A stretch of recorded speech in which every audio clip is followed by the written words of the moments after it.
Well, hello, it's Clive de Carl, another edition of the Health Revolution. I'm incredibly pleased to be joined by Veda Austin from New Zealand. And the work she's been doing is astounding. And as I think you're going to find out. So welcome, Veda. Hi. Hi, thank you so much for having me. Well, thank you. So please, can you explain the wonderful things that you've accomplished, so to speak? Well, okay. So, for anybody that doesn't know me, I am a water researcher and crystallographer. Essentially, that's just a fancy way of saying that I take photographs of water after it's been frozen at a specific stage, and I'm able to see that the images that appear in ice reflect the inspiring influence prior to freezing. For example, perhaps I put my hand in a petri dish of water, take it out, and then I may see a hand image appear in the ice. So these are not images that you kind of are struggling to see and make out somehow. They're actually very clear. And my friend and mentor, Dr. Gerald Pollack, who is the world's leading water scientist and a very serious scientist, he gave me a suggestion years ago, because I've been doing this for 10 years now, that I actually put a questionnaire together whereby I have 25 of my photographs with the simple question, what does this look like to you? He was trying to get me to establish some kind of image recognition. And so I did that. I gave it to friends. They circulated it around social media. So people didn't know what they were looking at. They didn't know it had come from me. And 297 people filled out the survey. And we found that of all of those people, 85% of people were able to recognize the images for what the influence was prior to freezing. And out of all of those 25 images, there were 3 where 100% of people could recognize the images. So these are not random pictures. I have just clocked over 40,000 photos of water doing this. I've also discovered that water communicates, if you will, in 3 different types of ways when using my technique, my freezing technique, which we'll talk about. So the first way I found is what I call signature patterns. So what happens is that when after having done this for so long and photographed so many different types of waters, I've come to realize that different types of waters have their own signature pattern. For example, tap water tends to look very disordered. Rainwater forms like a fanning pattern with a slight curve. I've also found that filtered water tends to form lots of lines bunched together, and I've discovered that fresh spring water tends to form what I call fern hexagons, which looks like a star with ferns coming off each leg that essentially form into the shape of a hexagon. The next way is art. I always say that art is the heart of water, and that's what people most know me for, and we'll be seeing some of that. And then there is something called hydroglyphs. Hydroglyphs are getting more scientific attention because they are repeatable. And to say I have one hydroglyph, which is essentially a symbol in ice that is the energy of a word. So that might sound strange, but essentially I've discovered that water absorbs the energy of words and crystallizes into the energy of words. And when I use a word as an influence, put my dish of water on top of it for 30 seconds, it's a number I give just as a kind of protocol. It's not too long and not too short. And then I freeze using my technique. If I see the same symbol appear at least 50 times per well, if I do that, I'm going to try and explain that really simply. So basically, I just write the word, do the test, and see if there's a symbol there, and then do it again and again. And if I do that 50 times and see the same symbol, I have 1. So it's a lengthy process to do, but I have nearly 40 of these hydroglyphs, and they are extremely complex. And when you see 64 of them all together, which I have a few to show, then you can see that there's really something there, because for water to do something over and over again is actually very interesting, very unusual. So we see the similar thing happen in the signature patterns, only in a different way. So, and then the art is rather extraordinary, because it's almost like when you see what water normally does, and you get to used to its sort of signature patterns, and then all of a sudden it starts designing a face or or something relative to the influence, or even just somewhere near around you, you realize that something rather amazing has happened, and it seems very strange. And so a good period of time, and it's still going on, has been about me asking questions and wondering what's happening here, and doing various things to find more discoveries. And by doing so, looking at indigenous ancient wisdom, looking at art, looking at the science. And there is a new science of water out there, which is very supportive, I believe, of this work. And so when you have science, art, and consciousness overlay, I think then you have a truth. And so that's a sort of very basic idea of what I'm doing. But it may be that you would like to know how it started, who inspired me, what my first ever picture was, and how that's launched so many other pictures. Well, yes, indeed. And presumably Masaru Emoto was perhaps the original catalyst to this, was he? Well, well, I don't know if he was it was certainly in our era. I suspect that things like this have been going on in times that we've just simply forgotten, and because there was so much knowledge of it. But so I would say that there were three people that inspired me to begin this work, and one of them was Masaru Emoto. Sadly, his work was not embraced at all by the scientific community. Mainly because he openly said that he cherry-picked his photos to represent the what he was trying to say, that water absorbed the energy of different emotions of its environment, and could structurally change and improve with prayer, these different kinds of things. So consciousness is a very difficult one for science to really focus on, and as is water, because water has so many anomalies, and it doesn't make a lot of sense to a lot of science. And I think that's one of the really interesting things about water, actually. But Emoto's work was still the value, of course, because pictures speak 1,000 words, and he opened the doorway for people to see themselves as sensitive bodies of water that were able to be affected by certain things, and such as music, such as words, such as thoughts, such as environment.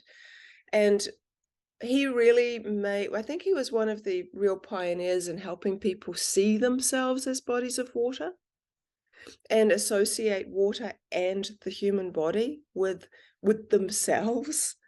And that's a very important thing, because we get taught we're so much carbon, but by molecular count, not by volume, we're actually 99% water. And there are more water molecules in our bodies than stars in the Milky Way. When we cut ourselves, we leak. When we cry, we leak. When we exercise, we leak. When we go to the bathroom, we leak. When there's a number of other things that happen when we leak. And so that's very important to remember, because it shows us how fluid we really are. Even our eye lens is 99% water, so we literally see everything through the lens of water. So I think that his work was very important. And then the second person whose work I'm very much very, very interested in. And he's not so well known, but his name is Laurent Costa. And I talk about him in all of my podcasts because he's sort of for me, a bit of an unsung hero, really, because his work is really extraordinary in a similar way to Emoto's method, which was essentially to flash freeze a small amount of water after it was exposed to something and then photograph it through a microscope. Laurent also did that, but he did not want to experiment on water. His relationship was that water was his spiritual teacher, and that experimenting on something that you love seems wrong. And I have to say that I'm in the same boat as that.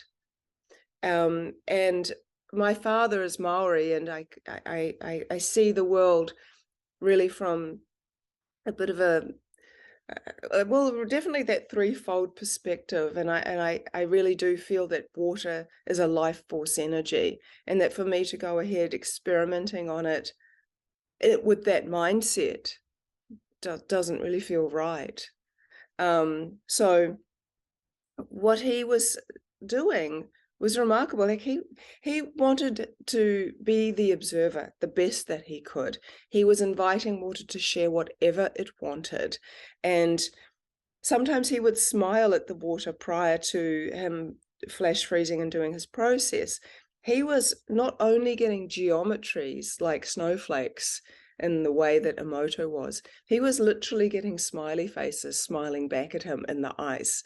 And when you see a smiley face, you can't help but like smile at it. And I can only imagine how fun that must have been looking through the microscope and seeing this face smiling back at you. He was getting fish. He was getting hearts. He wrote a book called Journey into the Heart of Water. He has a lovely saying, which is something along the lines of water's heart opens to those who love it. And I think that he's quite an extraordinary person. And I'll show you some of these photos soon, because, you know, not many people have ever even imagined that through the microscope you might get smiley faces, and you might get fish, and you might get hearts. So then the third person was a man by the name of Thomas Hieronymus. And the more I read into his life, actually, the more I realized what a genius he was. And he actually did a lot with scalar waves very, very early on. And anyway, he was a radionic engineer, and he made a very curious observation when he went into a Parisian meat market on a very, very cold day. And he said that he observed that the freshly placed organs of an animal appeared to be affecting the way the frost froze on the glass behind where they were placed. For example, the frost would freeze into the shape of a liver organ above a liver organ, and so on and so forth. And his hypothesis was that there seemed to be some kind of life force energy still emanating out of these organs, even though they were no longer attached to an animal. And he put that down to there being water in the blood. And each type of organ has a sonic signature, which very rudimentarily is kind of like a cymatic imprint or cymatic pattern that holds the form, shape, and function of the organ, of that information, like a blueprint. And so he thought that the water in the blood of the organ was sharing information with the water in the air. The water in the air, when it froze, formed into the blueprint of the organ. And I thought that was fascinating. And I was also encouraged because he was seeing this with his naked eye. And then I read that Rudolf Steiner also says and recommends, look at the frost and the way that it forms on the butcher's window compared to that of a florist's window, and you'll see changes. And so I took all of this information, and I thought, well, I want to see if water has memory. I don't know if it's real. You can read a lot of stuff, you can see some pictures, but until you do something for yourself, you kind of, you never really know. You form a belief. And I remember someone said you can only know what you don't believe, and you only believe what you don't know. And I thought that was kind of interesting. And so um, I had a glass petri dish from something else I was doing. So um, I've had various different kinds of things that I've done in my life. They all seem to tie together, really.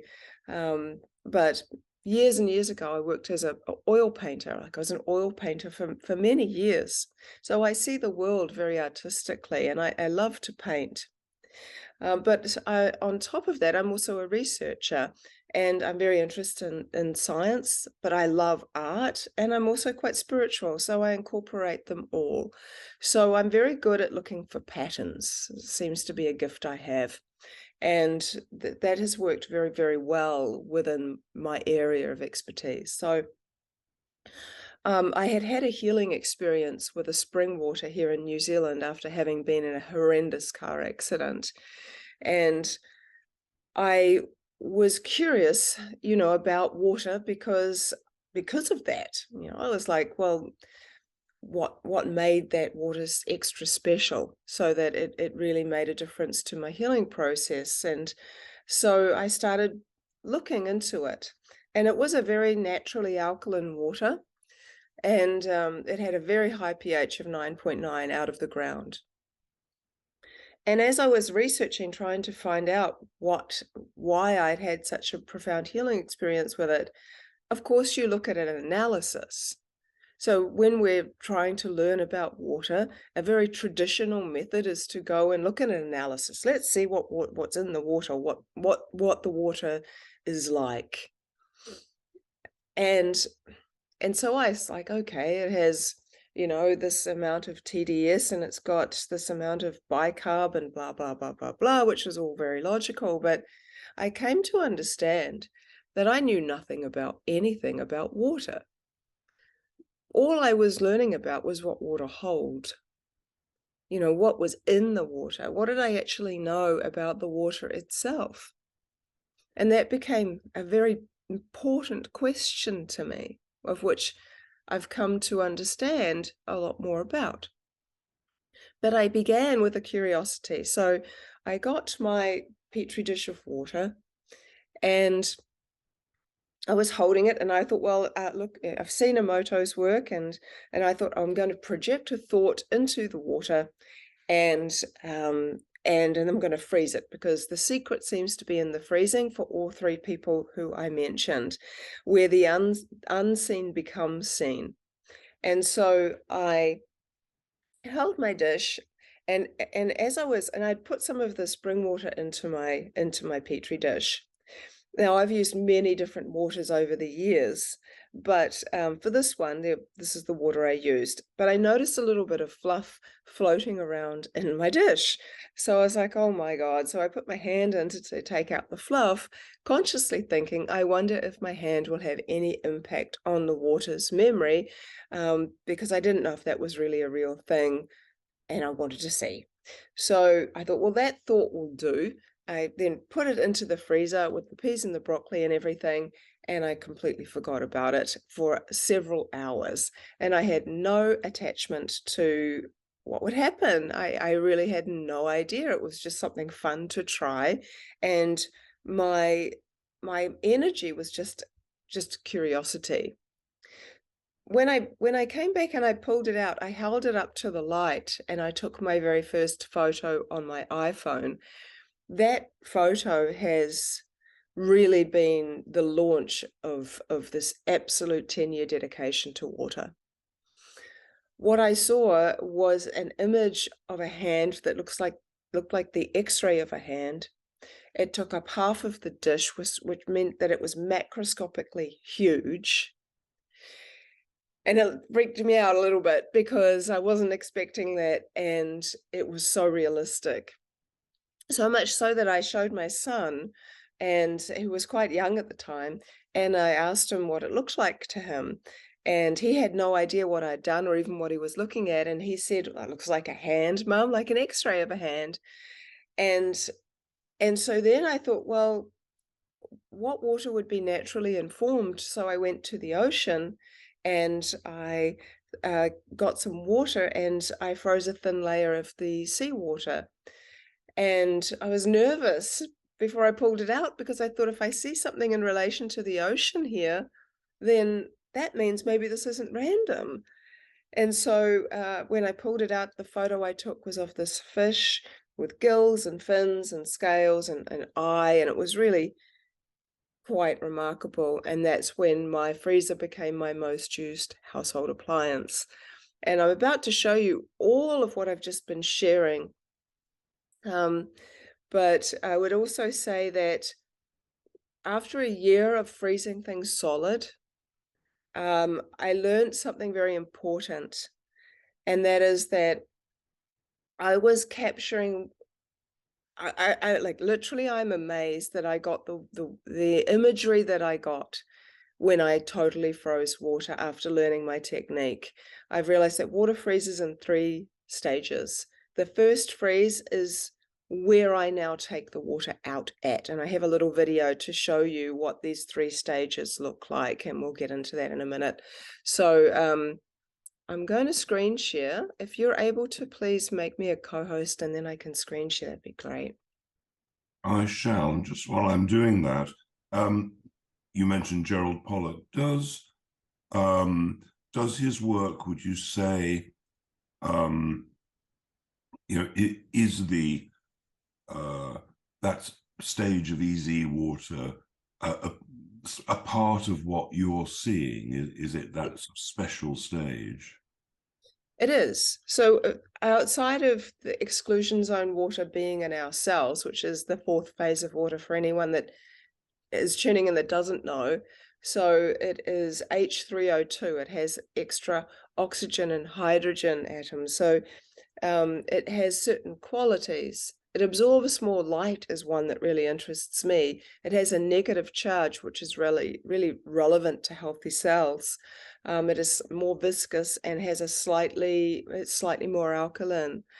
And so you can, and it's a battery really. So that, and I'm sure you know this, but essentially exclusion zone means that it creates the within the water, and you can see it when you do these tests, which is really fun to see because I've been to the lab and I've seen them do it. So essentially they have a little tube, a little beaker of water. They put something called microspheres in the water, so that allows you to see movement, and then a Nafion tube, which is a see-through tube. Then they look through the microscope into all of this, and what if there is 4th phase water there, which is more like a gel or plasma, that you see that the water, that the microspheres are starting to move through the tube and self-propel. So what happens is that exclusion zone pushes out the solates within the water and creates this pure aspect of the water, which creates a negative charge. And what it's pushing out is a positive charge. And when you have a negative and a positive, you have a battery. And so this is really an interesting one. And so outside of the body, you can get exclusion zone water in regular, or not all waters, but certainly some waters, particularly spring waters that have been under pressure. It builds under pressure, this exclusion zone water. And so it's interesting because what you'll start to see is it also has this wonderful ability to absorb light, and it expands with infrared light. So that's why like infrared saunas are really good for us, because they help build this exclusion zone within our cells. But outside of the body and also in water, as water's beginning to freeze, but before it's completely frozen and in the melting stage, that 4th phase water also begins to present itself. So it's the stages in between, and I always say the secrets are in the subtleties. It's also relative to the Hunza Valley water, which is where it's a blue zone in northern Pakistan, where people live the longest and the healthiest. And they live quite high in the mountains, and their only source of drinking water is this Hunza Valley water, which is glacial water. So it's in the melt stage. And so there's something very, very potent about this stage. And that was where I started to question, why am I freezing water solid? I must be missing something. So I started opening my freezer earlier and earlier to see, when is the water freezing into the patterns in the very first beginning part? When does that begin? And when what is happening? So I began to around about, I think my freezer was negative 26 or 27 degrees Celsius. It was a pretty good freezer. So after about 4 minutes and 20 seconds, then I noticed there was liquid on top and ice underneath. And I was like, oh, that's really interesting. So I pulled it out, drained the water away, and I saw the most incredible crystallography on the dish. And that's what I call the first freeze. And then I came to realize that then there's another freeze that freezes above it. And in between the two, there is liquid water. And when that liquid water freezes, it actually clouds a lot of that imagery over. I think of this technique like a glue and glitter picture. When I was a girl, I was given a piece of paper and a glue stick, and the teacher said, now draw a picture with the glue stick, get the glitter, sprinkle it on, and then you shake the excess glitter away. Well, the glue is like your conscious expression, your intention. The water, the first freeze, is like the water that stuck to that conscious expression. And the water that you're tipping away simply didn't stick, but it still has potential. Interestingly, if you tip it away into another petri dish, you get a secondary layer of information. So you're quite right. I think that it has a lot to do with this unique stage of water, and that is also relative to a healing way in which people are beginning to use my crystallographic technique for, and we'll talk about that. So I'll share now. People must be dying to see the pictures. Yeah. Okay. Now I'll just kind of guide you through what I've just been talking about, and we get to recap a little bit, which might be nice for people. So I like this quote by Rudolf Steiner. He says, the human being thinks that he creates intelligence, whereas he only draws intelligence from the universal sea of intelligence. Okay, so my inspirations, and most people would know Emoto's work. Now, his work is very much in contrast, and I do want to point that out. As human beings, we tend to like to see the best and worst of things. And life isn't always like that, you know. There's a lot of stuff in between that. And I want to get into that later, because a lot of my work has delved into the in-between stuff. I do see contrasts in certain things, and people, again, there's this kind of real addiction to seeing these contrasts. But I've worked with a lot with children, and there's a story as to how my hydroglyphs began, which are the symbols in ice. And that was because my son saw Emoto's pictures of heavy metal and classical music. And if you only look at the extremes, you might assume that water only likes classical music and John Lennon. But that is not true. I don't think that water is ever in judgment. That is not the spiritual aspect of water. I think the spiritual aspect of water is far more the observer and never in judgment. And I will show you and talk, we'll get into that, kind of getting a bit too far ahead. But anyway, so this is some of Laurent's work, and you can see these smiley faces and the heart, and just how adorable this is. And I wrote his quote here: the heart of water opens up to those that love it. So this is Thomas, and we've talked about him and his observations of how the frost froze on the glass behind certain organs. Now, my work, this is the very first picture I ever took. You can see that the hand is very clear. There's really no doubt that that is a hand. This is the fish. Remember, this is seawater. It's not fresh water, so it freezes differently, which is why you have all this feathering and things like this. But here we see the fish and the tail and the gills and the eye and the fins. Now, this is the difference between my old technique and my new technique. Now, you might be wondering what's going on with this. Well, that is all done by my son.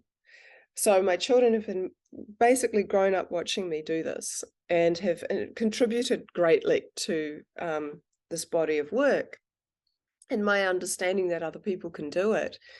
So essentially, he was named after Lord Rama.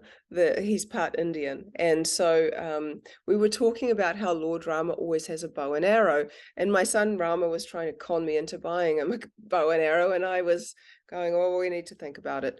Anyway, we ended up doing a thing where he projected the thought of an arrow into the water.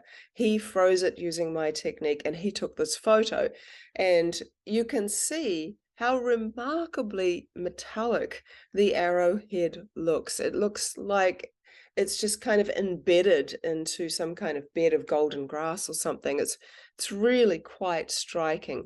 But what you'll notice is the amount of light that shines through compared to my very first photograph where the ice was solid.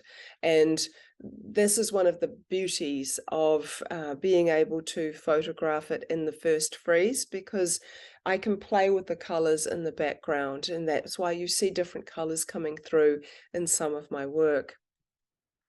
So my freezing technique is where this is kind of what it should look like in the freezer. The empty spaces are actually liquid. So if you're moving the dish, the water will move, but you'll be able to see that there is ice inside. And this is what I do, is I tip away the water afterwards. So this hopefully it will work, and sometimes it may. Here we go, great. So what we're seeing here, I'll just stop it.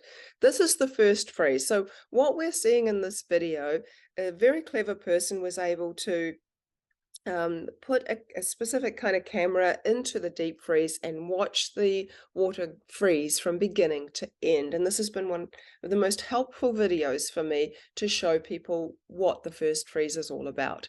So there was no intention with this. This is water freezing in organic patterns. So this is what the first freeze is. You can see it's very, excuse me, very, very clear. Then two things are going to happen almost simultaneously. There's going to be this kind of wash that comes over and almost erases a lot of these pitch patterns here. And that's the second freeze. And like I said, almost simultaneously, there'll be these dark bubbles that go from the top down, and that dark bubbly kind of water is the water in between the two layers that is freezing, and it holds the most of the TDS. It holds most of the dissolved solids and any kind of minerals or anything else that might be in the water, and that can cloud it over. So we're going to watch that now. So next you're going to start to see this washing as well as the dark bubbles that come down. And this is such wonderful, really a video, because we get to see what's happening in there, and we get to see how amazing it is that I got the imagery that I did in the beginning for the first year. When you see how clouded this looks as a solid freeze, compared to, I'll see if I can move it back here. It always happens. So we're just getting a little preview of what happens there. Okay, so as opposed to this. So this is the first freeze, and then we get all the way to here and we see a solid, and it's just so different. So this is why I think it's just so important to learn about how water freezes and at these stages, and why the stages are significant. So I began to wonder, if water seemed to really like to design in images. And so I thought, well, what if I show it pictures of people?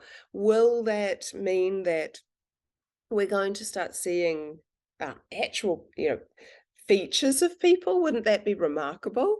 And so the very first photograph I took was where I used this photo of my friend Wendy as my inspiring influence. And I put my petri dish of water on top of her photo for 30 seconds.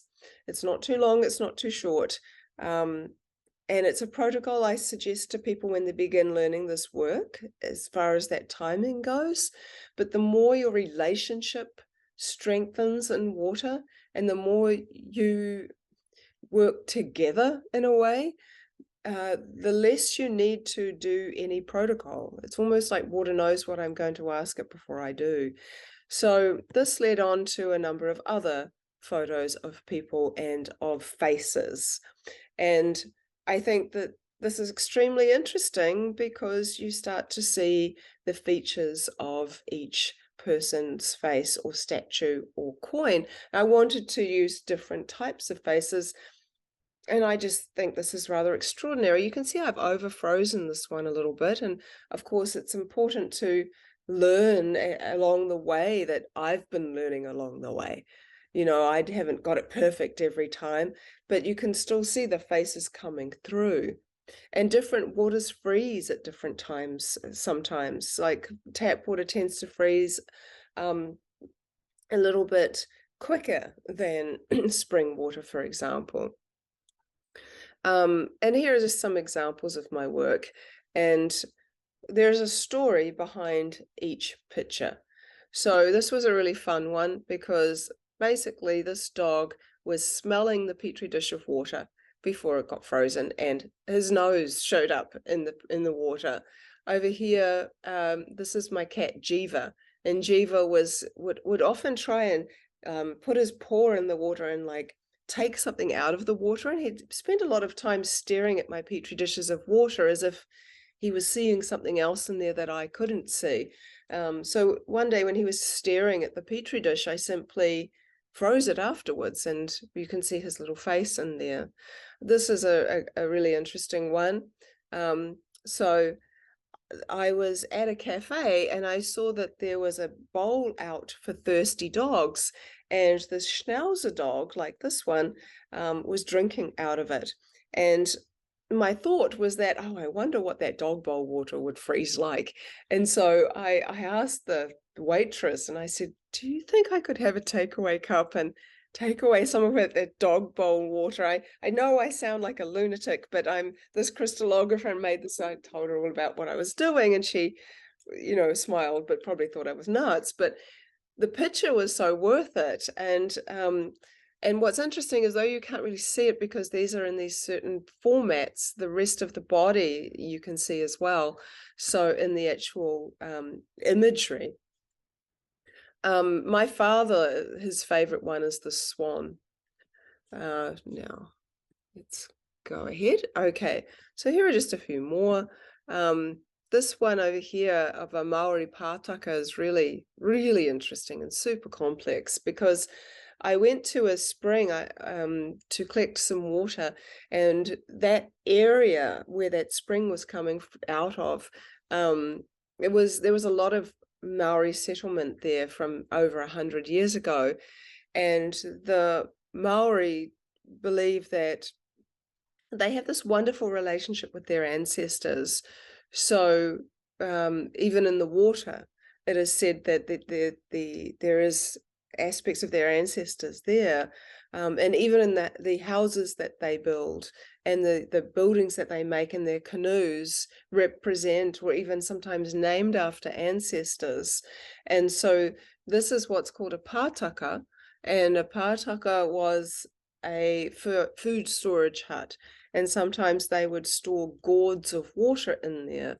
And so when I first saw the ice image, after simply basically coming home and freezing some of the spring water, I thought, gosh, that looks like a pātaka, which is like it's on stilts. They're built on stilts to kind of help to some degree prevent the rodents from going in and getting into all the food.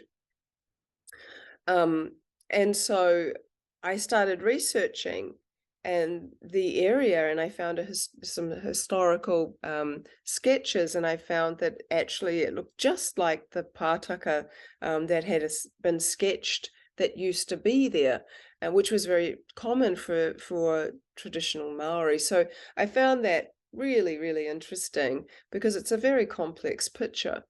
The one beside it, you can see is of a little baby, like an embryo.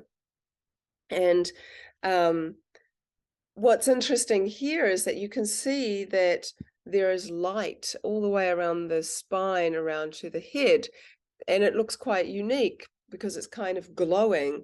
And someone suggested to me that that could easily represent the spinal fluid.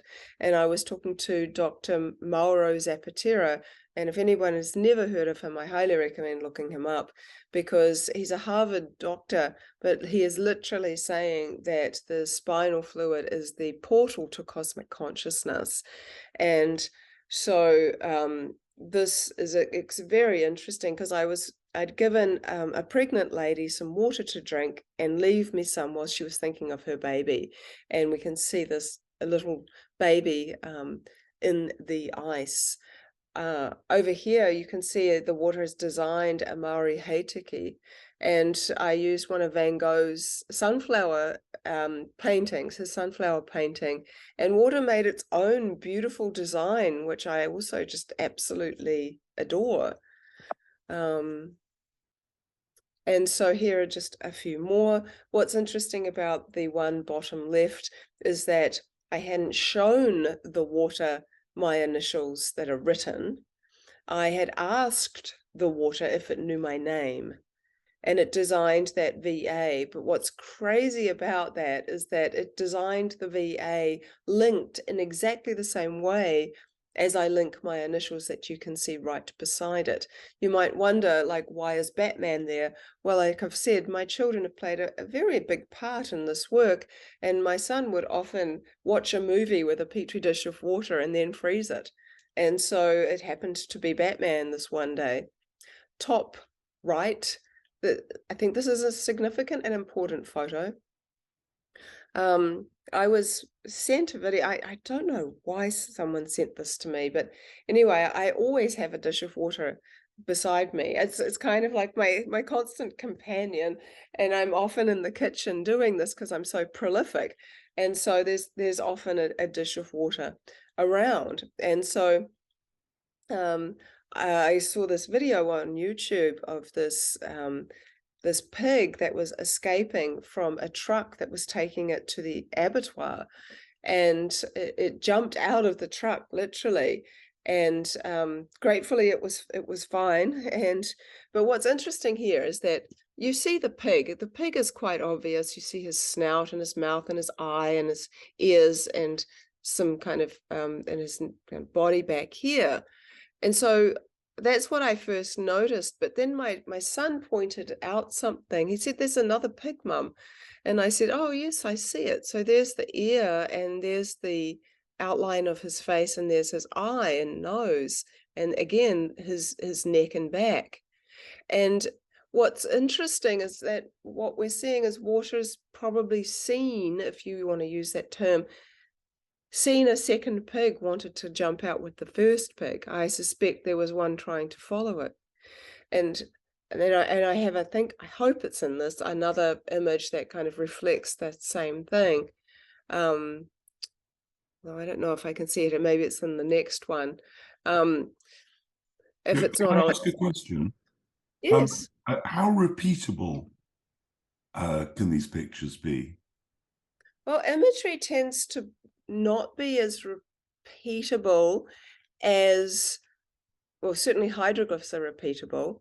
I have done some where I've seen repeated pictures, but they led me into hydroglyphs. So it's quite interesting because there is a clear artistic expression, which usually is like a one-off. And then there is the repeatable stuff. So it's kind of interesting to observe that. So, for example, when I was looking at music, and I've used music a lot as my inspiring influences, you can use the exact same song. And when I was investigating lots of genres of music, because my son had seen Emoto's heavy metal and classical music, and had come to me saying, I think water hates me. And I said, why?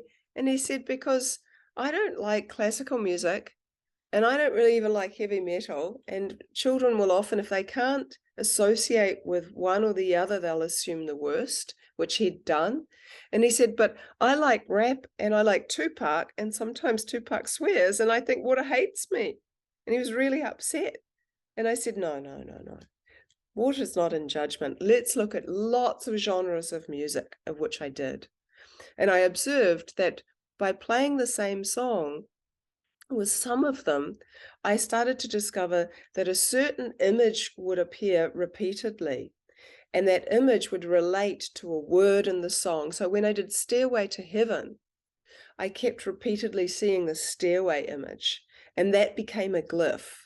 And it's interesting because the same thing happened with Beyonce's song called Single Ladies, and I'm going to not sing it for you because you'd pay me to go away, but basically there is this other little part in the song which was all about putting a ring on it.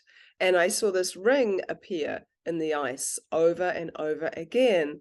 And it started out with seeing Stairway to Heaven do the same image repeated 12 times. And then I thought, well, I wonder if that actually means stairway. And so I wrote the word stairway and put my dish of water on top of that, and I saw the stairway appear. And over the course of some months, I did that 50 times, and I realized, actually, I think this is the symbol for the energy of the word stairway. And that's how that began. But I don't always keep repeating with using the same influences, mainly because I'm always interested to see, to kind of see what something else might do. So I've seen enough repeatability within the hydroglyphs to understand that there is a certain language, but art's much like us. You know, art is original. When we go to an art gallery, we're going there because we want to see the art is original. And by doing that, we also want to get to know the artist. And so water is like inviting us through art to get to know about it. So art seems to be rather exclusively art. Hydroglyphs seem to be rather exclusively hydroglyphs, and signature patterns appear to be more specific to signature patterns. However, you can sometimes get all three of them in a dish at the same time. And that's always very interesting. I hope that's helpful. So, sorry? Yeah, no, I was just saying it's incredible. You know, some of the images are fabulous. Yes, and up here is this interesting story too, because you can see my thumb is in the Petri dish, and I used that as the inspiration, and then I took it out and I froze it. But what's curious is that you can see there's like a little chip at the end of the nail in the ice thumb. About 3 or 4 hours later, I actually chipped my thumbnail in exactly the same place. So that was very curious. And here here's this picture I was hoping I would have here. So here you see that my influence was this butter knife. But what's interesting is that it wasn't part of my whole thing. I wasn't intentionally putting those coasters there. They just happened to be there. But water has designed both of the coasters as well. And so it's kind of suggesting that it's sort of seeing, if you will, more than the obvious, more than just what I'm showing it. And I think that that for me was a very important picture, because I came to understand that what one thing that happens quite often is that if I do use the same influence, water will often take different shots of it. For example, here we see the butter knife and it's positioned very much in the way that I saw it. But if I did that again, of which I've done for various other different things, often you'll see different angles. So we might see it from a different angle. We might see some of even the letters that might be on the thing that I'm using, for example, if there were any. We might see it from, like, as if it was more vertical or something. You know, I've seen water almost look at things from all different kinds of angles and is able to show me that. I used an Egyptian hieroglyphic tablet, which just demonstrates that quite well, where essentially it showed me the way I was seeing the image, but then it showed me from the bottom, from the side, from a different angle completely, about 5 times. And so it didn't repeat the picture, but it repeated the the kind of subject matter was still there, but from a different angle. Very much like if you got a group of artists in a room and you had a bunch of fruit, and everyone, and the lady or whoever, it says now, you know, paint the fruit. Everyone's going to paint the same subject, but they're going to do it in their own style. And that's kind of an interesting one that I see with this art. It's never exact. You know, it's not like a duplicate of, or a photocopy.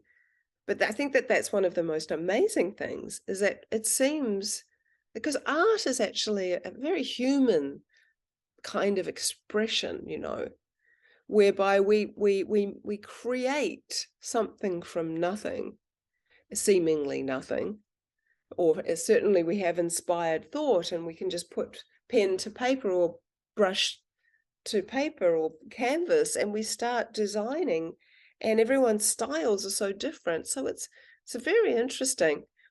Here in the middle bottom, this is something I've been doing and starting to share quite a bit, whereby I mentioned that I'm an artist, and I really like to paint nature scenes.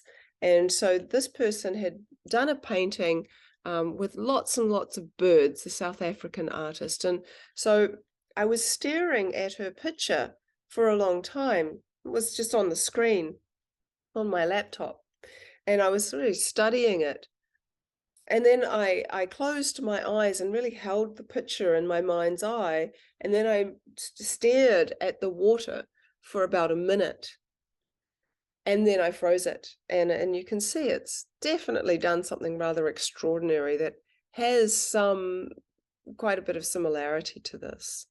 It's a little slightly more abstract, but it's definitely got features of it into it. And that's very important to see, because that inspired a lady, because I teach my technique. I now have literally thousands of people doing this work and sharing it with me. So we know it isn't only me doing this, which I think is very important. But this lady and her husband, she said that her husband's a photographer, and they often go to Romania. And in Romania, the Romanians tend to make these very unusual shaped haystacks. And she said, it was a long story, but for some reason her and her husband are obsessed with those haystacks. So he takes lots of photos of them, and he took a photo of the haystack with this kind of house in the background. And so they stared at that picture, then they looked at closed their eyes, held it in the mind's eye, then looked at the petri dish. And she shared that. I shared her picture on social media yesterday. And so, you know, and I've done that several times now and seen it to be quite successful. So I use many different ways of inspiring water. I like to show imagery. I like to use thoughts. I sometimes speak to it. And more often than not now, after doing this for so long, I don't have any need to see that water can design what I'm seeing. I'm way more interested to know what water has to say and what I can learn from it. So I'm not the only one, as I've mentioned. Here are some pictures done by other people. Several children have done this. This one boy was really obsessed with tarantulas, and so he used I actually think he had a pet tarantula, so I don't know how so that inspiration for him was a picture of a tarantula. There was a boy who was doing a study on big cats, so he chose lions, and he used this picture as his influence. This was taken by Laura, who works at Dr. Jerry Pollack's lab, and she used a bowl of fruit as her inspiration, which was mostly had apples in it. Here we have the water that came from a little girl's mouse cage. So it was the mouse's water. She had a pet mouse, and it designed the little mouse. My daughter did this one. She's used to be obsessed with unicorns. She's grown up just a little bit too much now, sadly. I loved that stage, but you can see the unicorn here, the face, the mane, the horn. Now, you may be wondering, why the heck is somebody going to use nail clippers as an influence? It seems rather random, but they didn't. Actually, this is John. John works alongside me. He's an amazing photographer and wonderful crystallographer, and he hopped on my beginner's workshop well over a year ago, and has done this every single day that he can. And he freezes outside. He lives in Utah, where it actually gets so cold that you don't need to do it in a freezer, and he does work outside. And so he's taught us all that this is definitely not because there is a certain breeze flowing in somehow from the freezer, and the freezer's creating the formations. We've seen that these things, we can see hydroglyphs, we can see organic patterns, we can see signature patterns, and we can see art, all when it freezes outside. And so he had his nail clippers were sitting beside the petri dish. It wasn't intentional. It's just he was looking around saying, oh my God, that looks like nail clippers. And then he realized his nail clippers were just sitting beside the dish. And this was a freeze that was outside. We have more here. They really are. I'm putting my new book together where I'm just sharing so many images. And so you can see that there's so much here. And I want to talk about the significance of light. So water absorbs photons, so it has a huge light source. And if you think back to our conversation about Dr. Jerry Pollack and talking about how fourth phase water has the ability to absorb more light. And I think that's interesting because anything that absorbs light surely can also then be a generator of it. So I learned something really significant from an Indigenous woman who said that she could speak to bees. And she said that she would watch their hives for long periods of time. And one day a bee communicated to her that they didn't mind if she looks at the hive, but could she please not look at it for so long, because her conscious expression was putting too much light in the hive and they liked it to be darker. And I thought, oh, so that really resonated for a number of reasons. One was, does that mean that where we put our consciousness is also where we put our light? And then I also thought, well, every now and then I've taken a photograph at the perfect time as what is just beginning to freeze, as it starts to form, like you see here, these kind of spears. But what you might notice is that there is a light source around the spear head, the icy spearhead, which looks like a halo. And what I've come to know is that it is actually light that paves the way for the design of the imagery. And I now have a quantum physicist who I'm working with, whom we're writing a paper together to explain actually how this phenomena is working, which incorporates our electromagnetic field. It incorporates light and in the way in which water receives, stores, and shares information. So I'm looking forward to that kind of coming to light, literally, pardon the pun. Here is a little bit of a demonstration of the 3 ways that water communicates and just what that looks like. So, Just before you start, can I tell you something about light? yeah, A few years ago, I made a video with this wonderful lady who is a psychic, and she teaches children to see blindfolded. So, yes, yes, I've seen that, and I know some people that are starting to do that here in New Zealand, where they have the mindfold completely exactly. blocked out light kind of things on. Yeah.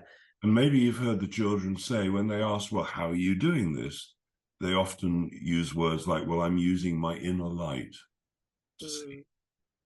Well, within that, there's a very interesting study that was done by a man by the name of Gennady Krokalev.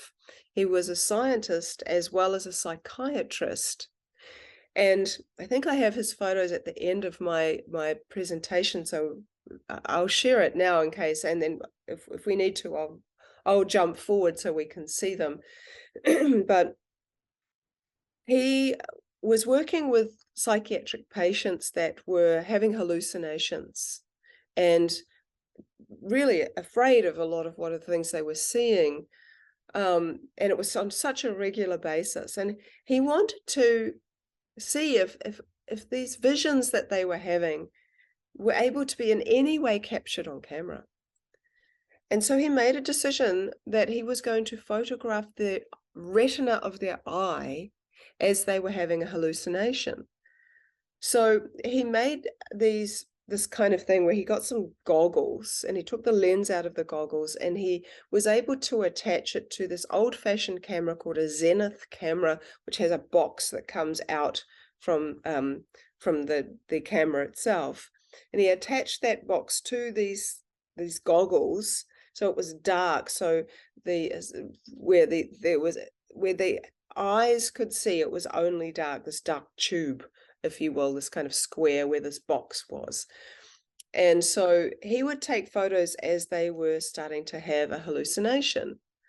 And he did this with over 200 people over 20 years, and 117 people, I believe, were able to confirm that the imagery of the photos that he took were in fact similar or the same as what they were seeing in their vision.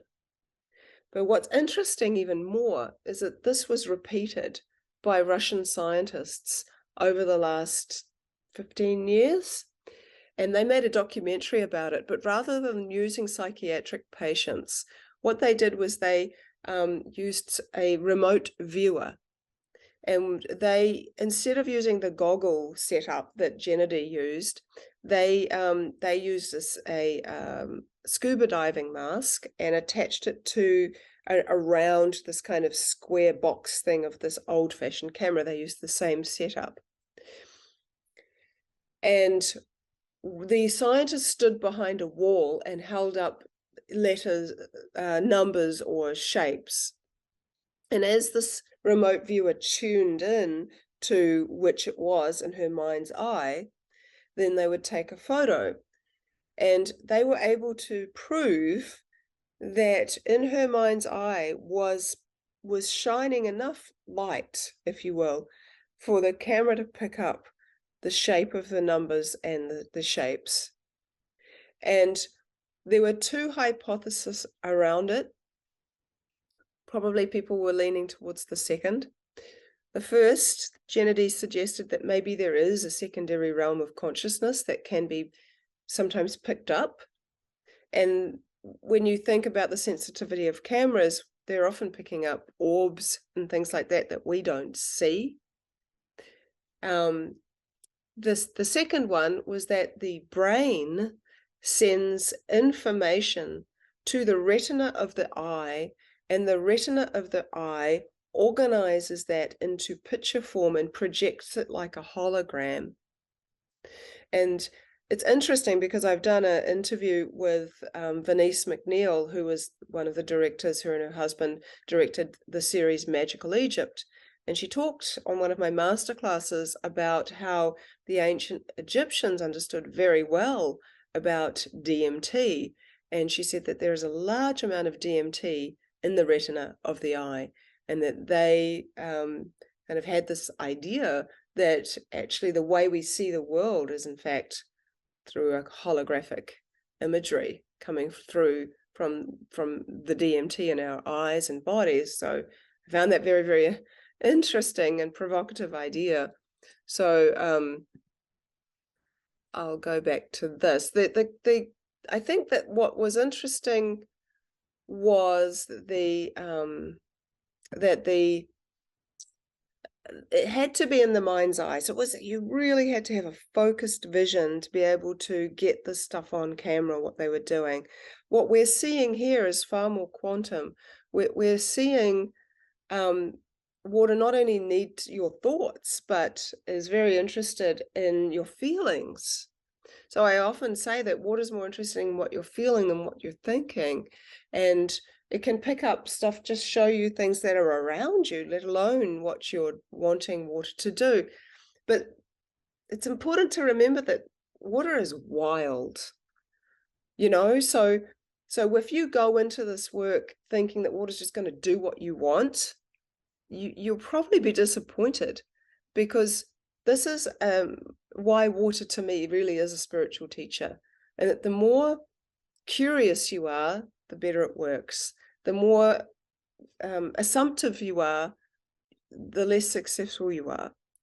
And so it really makes you form a relationship with it. At the very least, teaches you its boundaries, and teaches you to step out of your ego, which is an essential part of this work, which is why I suggest people learn about signature patterns first. Get to know your water, get to know what it does naturally. If you don't know what it does naturally, you're not going to know if it's changed. And then start communicating with it in whatever way that feels comfortable for you. I've discovered that water really has a kind of frequency, if you will, and that it doesn't respond at a lower frequency. So if I'm frustrated and angry, and I've just been stuck in traffic all day, and the kids have been driving me crazy, and I've maybe committed to doing some crystallography for someone that asked me to do it by a certain time, and I start doing crystallography, water won't play with me. Actually, what happens with that energy is that the water tends to just thicken and go a little bit darker. It doesn't tend to have that lightness that it normally does. And it's almost like dense energy kind of just creates more thin layers that overlap each other and create a density with the ice. It's quite interesting. So I know that it's not in judgment. It simply doesn't resonate there. So the complex imagery that we see just doesn't come from a place of darkness, or at least that energy of anger. But if you're sad, I'll often see water reflect my sad face. And not when I'm intentionally even using my emotions as an influence. I just am sad and I'm doing crystallography. Water's not being destructured because I'm sad. It's reflecting me. It's very compassionate, actually. It's quite nice to see that you're being seen. So water's energetic state of health is probably one of the most significant things I think of my work, because it sort of explains what we're seeing. In terms of, if we go back to when I began this conversation, I talked about how you can look at an analysis of water and see that all the things that it holds, but what do we know about the water itself?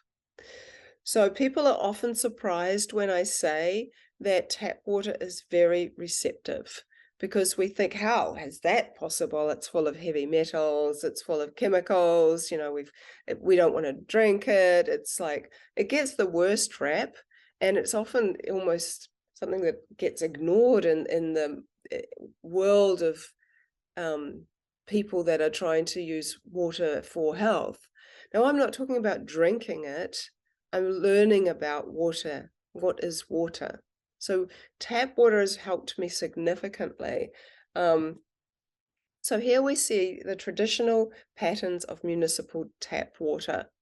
This is what it often will look like, quite disordered. But then I'll let that crystallography melt, and then hold it to my heart lovingly, intentionally for a minute. You'll notice that you'll see this large fern shape has started to appear. That you start to see these kind of grass shapes. Now, this is what we start to see when water is structurally changed, but not chemically changed. So tap water is still tap water, but it looks different structurally. What does that mean? The only thing that it can align with is that what we're seeing is water's energetic state of health, and this is very much akin to a human emotion of gratitude. I tend to think of tap water as a sick person. Someone who's sick can have another person come, make them a cup of tea, or make them something to eat, or give them a blanket, or care for them. There is a sense of gratitude that comes from the sick person when somebody cares for them. And yet, a doctor could very well say that they are still sick. What we're seeing here is the exact same thing. We're seeing tap water, which could be very much akin to someone who is sick with full of heavy metals and various different things. But we're seeing an emotional change through a physical representation, much like you see happiness form on the shape on a person's face. You know someone's happy because they smile. You know they're sad or angry because they frown. So this is one of the ways that water shows us its sense of gratitude. So there is a word in Maori called Māori. Māori is life force energy. And the more life force energy a living thing has, the more mana or spiritual presence it can embody. So what we do here by caring about tap water, for example, is that we give it some of its dignity back, give it more presence. And I think that that's quite nice, because we tend to, throw the baby out with the bathwater with a great deal of things. And I found tap water to be rather wonderful to work with crystallographically. My favorite water to drink is spring water. Spring water forms beautiful structures, but I think that for doing this work, I always recommend people try all different kinds of waters to see what it will do. Now, here is some other examples of tap water's structures changing through love and gratitude. And here's some more. This is after tap water's been in a singing bowl. A couple of examples. This is after water has been filtered through silk. Now, a lot of people haven't heard of that, but I spent a lot of time in India, out in the villages, and one trip I went and I saw 3 ladies. 2 were holding out a silk sari. The other one was pumping water from a large water pump. The water was filtering through the sari into a bucket. I asked why they were doing that, and the interpreter said that it filtered the water, but it helped to filter out the impurities of the heart. And when I talked about this idea of silk filters with Dr. Jerry Pollack, he said that water starts to build exclusion zone even when it's near to silk. So I found that really interesting. I don't just freeze water. You can use this technique for a number of things. You can use it for wine. You can use it to see the quality of and structures of your coffee or tea, all kinds of things. You can also use urine. I'm very interested in the fluids of the human body. So I've used saliva, urine, various other things, and tears, but urine's gone through you, right? So if you actually do this, and you can track your cycle, if you're a woman, you can start to see that there's clear patterns in the beginning, middle, and end of your cycle. Here I've taken urine from a dehydrated person and then taken that urine sample after someone's hydrated. Next to it, there's the urine of a stressed person, and then you can see how it looks an hour after meditation. It's quite significantly different. Here are some examples of what water does when I'm angry or frustrated. That's what I mean. It thickens and darkens to some degree. Now, here is it reflecting my sad face. Wairua is an important word. It's a Maori word, and it means spirit. Wai means water. Rua means two, so it is very rudimentary to say in English the two waters, but it's meaning the spiritual waters and the physical waters.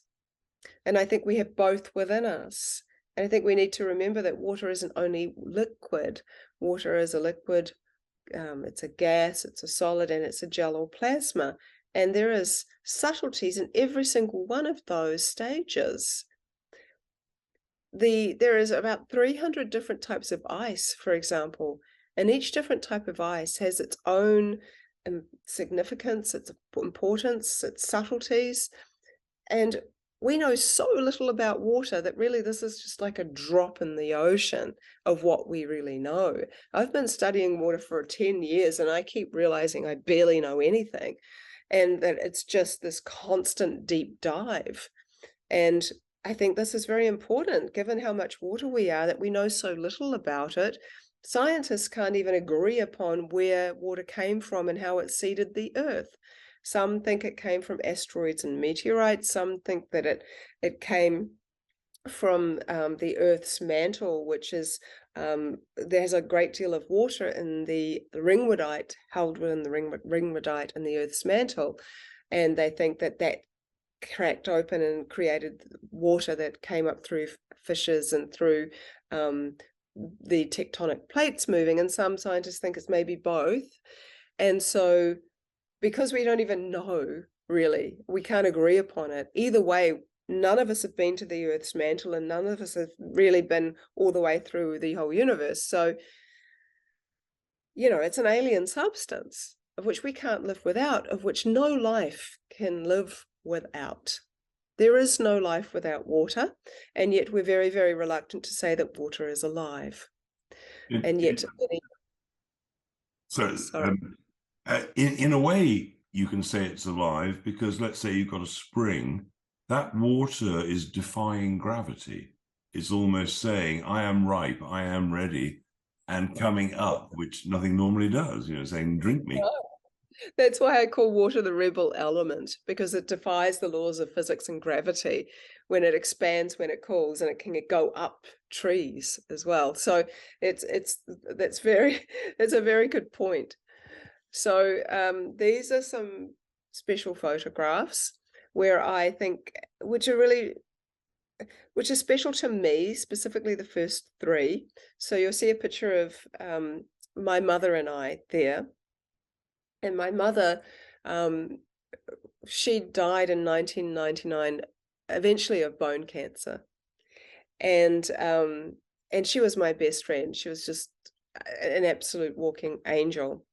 And so I used to live in Japan, and years before she passed, and we would write letters to each other, because it was before the days of cell phones and emails, which makes me feel prehistoric now, but there you go. And so we would write these letters, and at the end of every letter, she would attempt to draw a circle, and she'd put a heart in the middle. And Mum's circles were like awful, and she'd be the first to admit it. But that was always like her signature ending. And I have this bunch of of letters of Mum's. And so I was missing her, and I sort of just said to Water, "Can you connect to my mum?" And this was the first photo that I got, this misshapen circle with a heart in the middle. A year later, I asked the same question and I got this. And no one knew about that. No one knew that Mum did that. I didn't share those personal letters with anyone. I wasn't expecting to see it either for the very first time, because it could have shown me anything in relation to my mum. There was a lifetime of things it could have shown. We had many special moments. So it's interesting because when my mum was dying, I remember her saying that, she would always be with me, even when she wasn't in this body anymore. And being able to have this kind of communication was really extraordinary. And then the picture over here of the heart, a friend who's like a big water guy asked if for his birthday I could do two tests for him. He wanted me to leave 2 petri dishes of water out overnight so that everyone, because he was in England, and everybody, all of his friends and everyone from all around the world from different time zones could send love to the water. And so I did that, but I also had a third dish that he didn't know about because I knew his father had passed away. And so I left all 3 of these dishes out with the same amount of water. And for the third dish, I asked to water, and I said, "Can you connect to my friend's dad?" And so the next morning I came to freeze the water, but I noticed something rather unusual had happened with the one that he didn't know about. The water had evaporated so much, there was very little water left. But the other 2 remained the same, and I knew my cat was outside, because and had been outside that whole night. And so I knew that the cat hadn't come and like drank the water. And so that was the only thing I could think that could possibly have happened, but I know that the cat was outside. So it was just a very odd thing. And so I froze what was left of the water. All of the water transformed into the shape of this heart. And I actually took a little video of it. So, that was rather extraordinary. And I was able to give that as a gift to him from his father. Here, I was thinking about my ancestors on my mother's side, simply thinking about it when I was freezing the water. And she had told me that on her side, we had relatives that were burned at the stake for being witches because they were midwives. And I often have a lot of compassion for that. And when I began researching about what basically was what you could do or be to be considered a witch, it was ridiculous. There were some things that I read where even if you were a woman and you had let your milk curdle, it meant you were a witch. This is like insane, right? And so I saw, I got this face in the water, and my mother's line had very, very straight noses, so that was quite beautiful.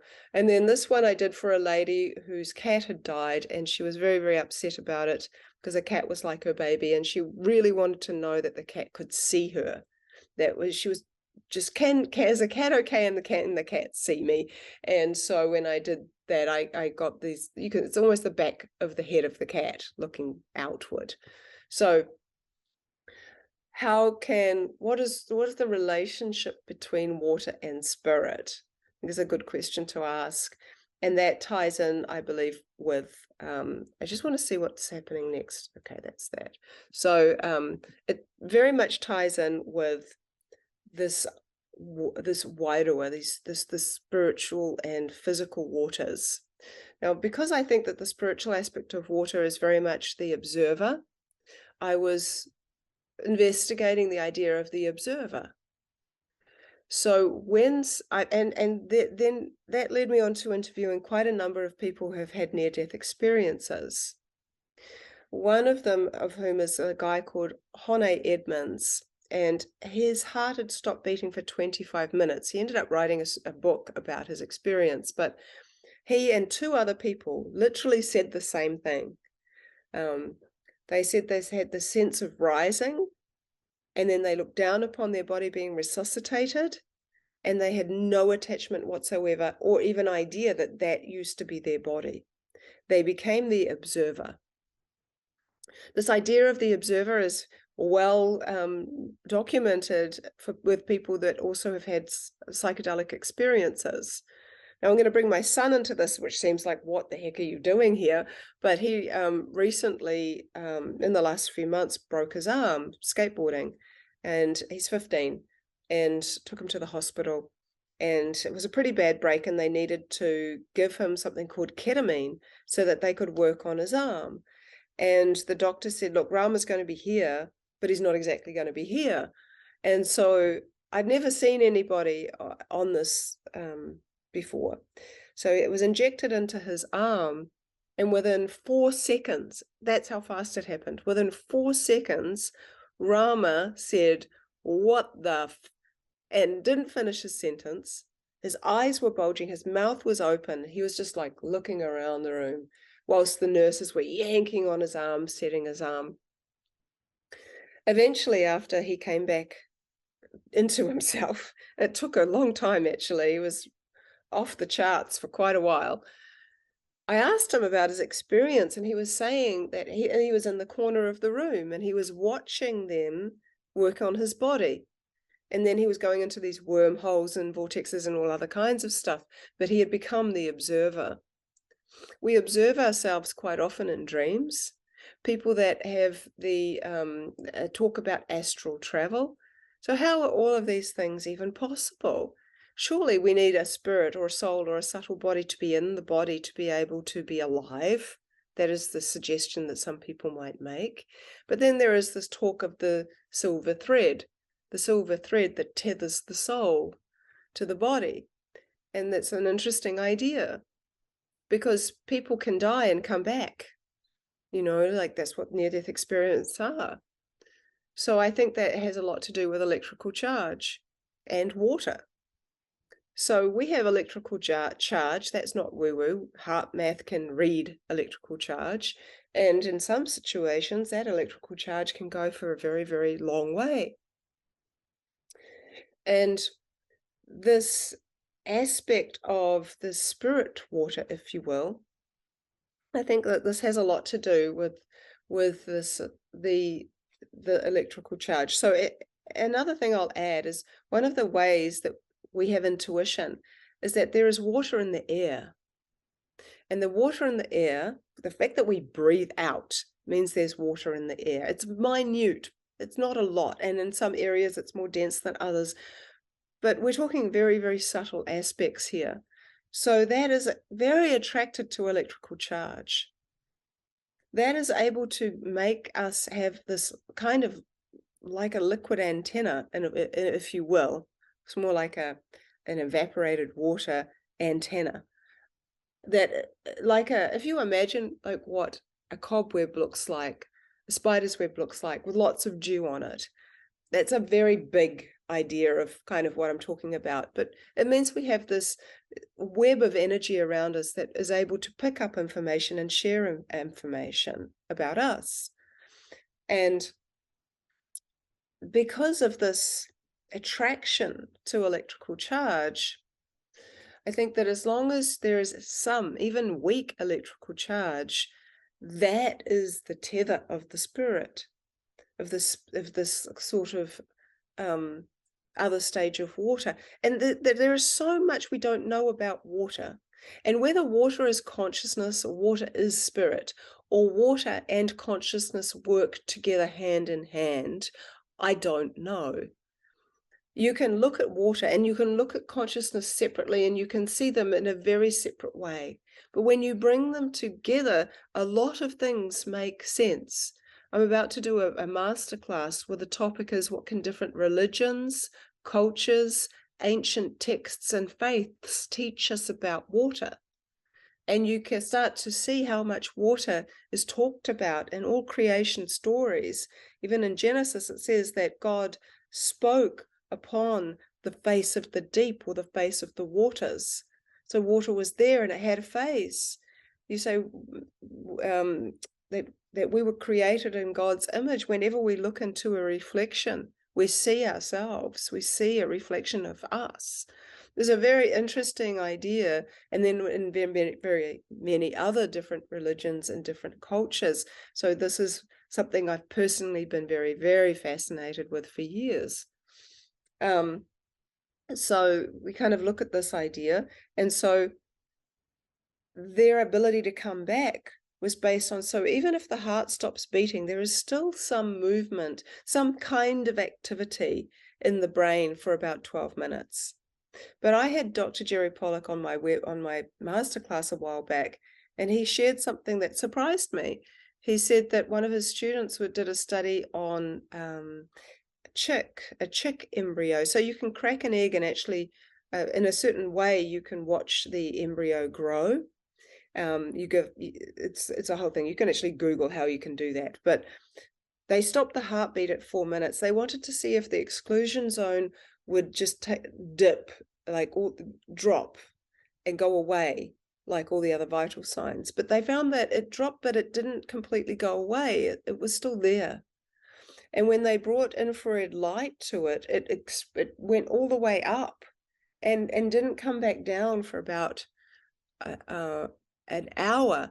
And he said we may need to rethink when someone's actually dead based upon movement of fluids. And we're salt water. We're not fresh water. Salt is electrical.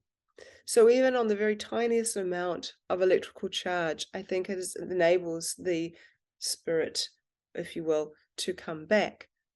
So, of course, this is theoretical.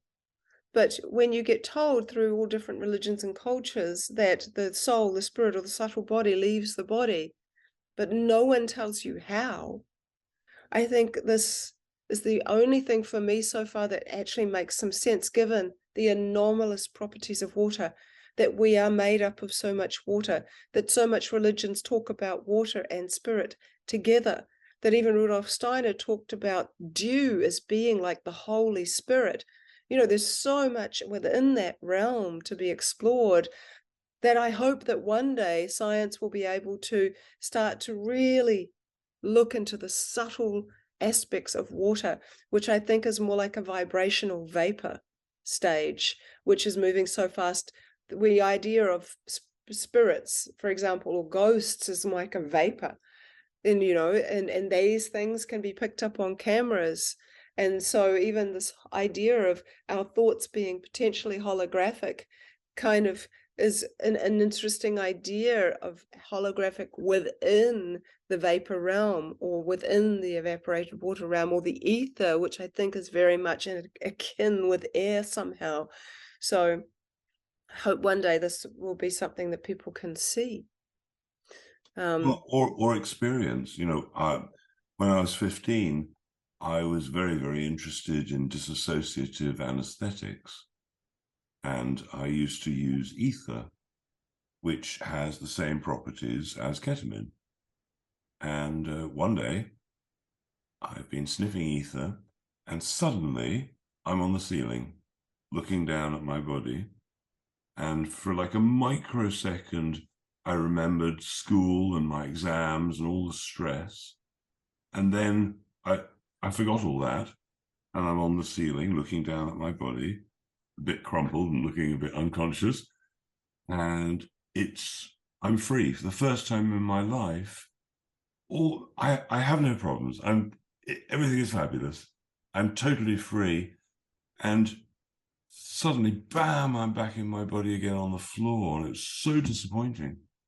I mean, you know, I'd been in nirvana and suddenly I'm back. And many years later, but, you know, I used to look for out-of-body experiences. I've had hundreds of them. And ketamine is one of the most interesting ways to get to an out-of-body experience. I can tell you a funny story.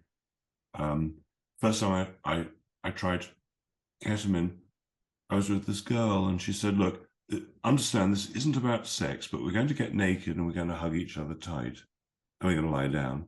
So we took the ketamine, and about 3 minutes later, hugging each other tight, I'm out of body. And normally when I'd been out of body, I would come back and that was it. I'd have to redo the dissociative anesthetic, get out again. But this time, I was held in this total state of total love, and I could go in and out of my body at will. And then suddenly, I'm in this very extraordinary place that I'd never been to before. And so suddenly I'm in this place which is total blackness. I haven't got a body. I realize that in this blackness, two things are happening. One is that everything is there, and the other thing, there's nothing. So I realize I haven't got a body. There's nobody to talk to, nothing to see. It's black, nothing to do. And it was so comfortable. I could have been there forever. It was just like Nirvana waiting room or something. Anyway, so when I come back, I'm being hugged by the girl, everything's lovely. And I realized that what I'd experienced was what people experience quite often when they've taken ketamine in the wrong environment. So if you take ketamine in the wrong environment, people describe what they call the K-hole. And it's the most frightening place they've ever been. They've got no body, it's black, there's nothing to do, nobody to speak to, nothing to look at, and they might be there for 1,000,000 years. So I discovered this, they call it the void, right? And if you discover it in a state of love, it's the most fantastic thing. If you discover it on the floor of a party when you didn't realize it was going to happen, it's the most frightening thing. Yeah, that's so powerful. It reminds me a little bit of, although it might sound strange, but with the hydroglyphs, the hydroglyph for living, which we've identified, is a very specific glyph. But as you're finding layers of meaning, I had someone reach out and they said, "I've only been given a few months to live. Please, can you ask water what death looks like?" And so I wrote the word death. And every time I would write the word death and use my technique, I kept seeing the living glyph. And I did it well more than 50 times because I really wanted to make sure that this was a layer of meaning of the word living and not just a mistake.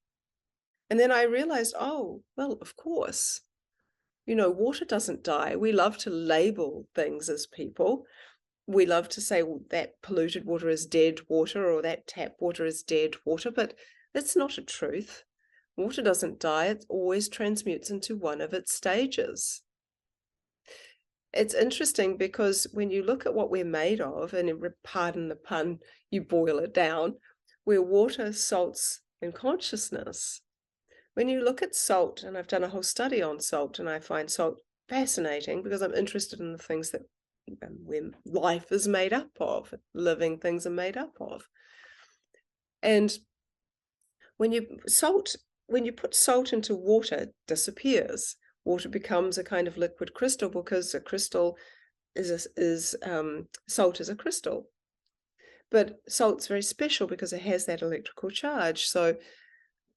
But when you take some seawater and you let it sit in the sun for a week or something, you'll notice that the water evaporates, but the salts remain, and they were invisible before.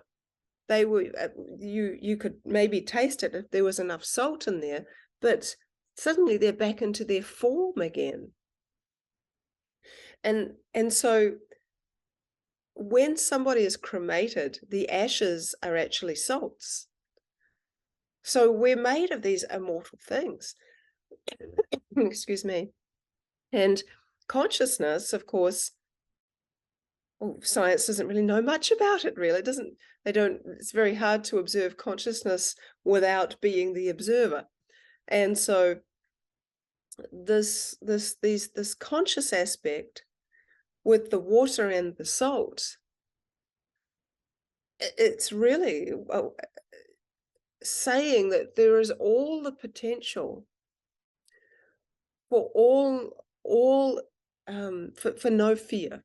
We have all the potential not to be afraid of this idea of death, because water, literally the glyph for death, is another word for life. It's simply a transition, because it doesn't see death. And so it's a very interesting concept, because there's a lot of complexity in that, and we can have experiences like you've talked about. You know, I drowned when I was nearly 14, and so I blacked out. I didn't remember much of anything until I did some hypnotherapy about 9 years ago. And my story was rather extraordinary, and it would probably take 3 hours for us to get into, but you certainly realize that there is more to life than meets the eye. And I think it's really good to investigate that, rather than be held in the fear of death and the fear of losing. You know, that's often one of the hardest parts that we experience as people, is the loss of a loved one. And I remember being with my mum in the hospital as she was dying, and on her last, few breaths as well. I was there holding her.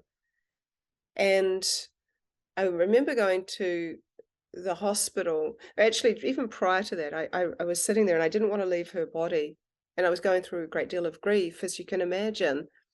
But even when she'd passed, I was looking at her body, and I realized I was looking at her body, that mum had gone. And I remember my friend Brent trying to drag me away and saying, come on, we've got to leave. And I hadn't eaten. I hadn't eaten in like 2 days. And he said, well, you've got to eat something. I was like, how can I eat? How can I eat when my mum's just died? And so he takes me to this cafe across the road, and he said, come on, you have to eat something. Life, it has to go on. And it was one of those things where I realized that life it has to continue on. We can't stop because of the pain in our hearts that someone's moved on and transitioned. And when I went to go and see her in the funeral home, that was even more obvious to me, that mum was not in her body anymore. And she'd gone somewhere. And all her organs were still in the same place. The mechanism for this body was still there, but the life force energy within it that makes it work had gone. And now being able to see this communication too with her, and other people are seeing this, it suggests that water can connect us through all realms.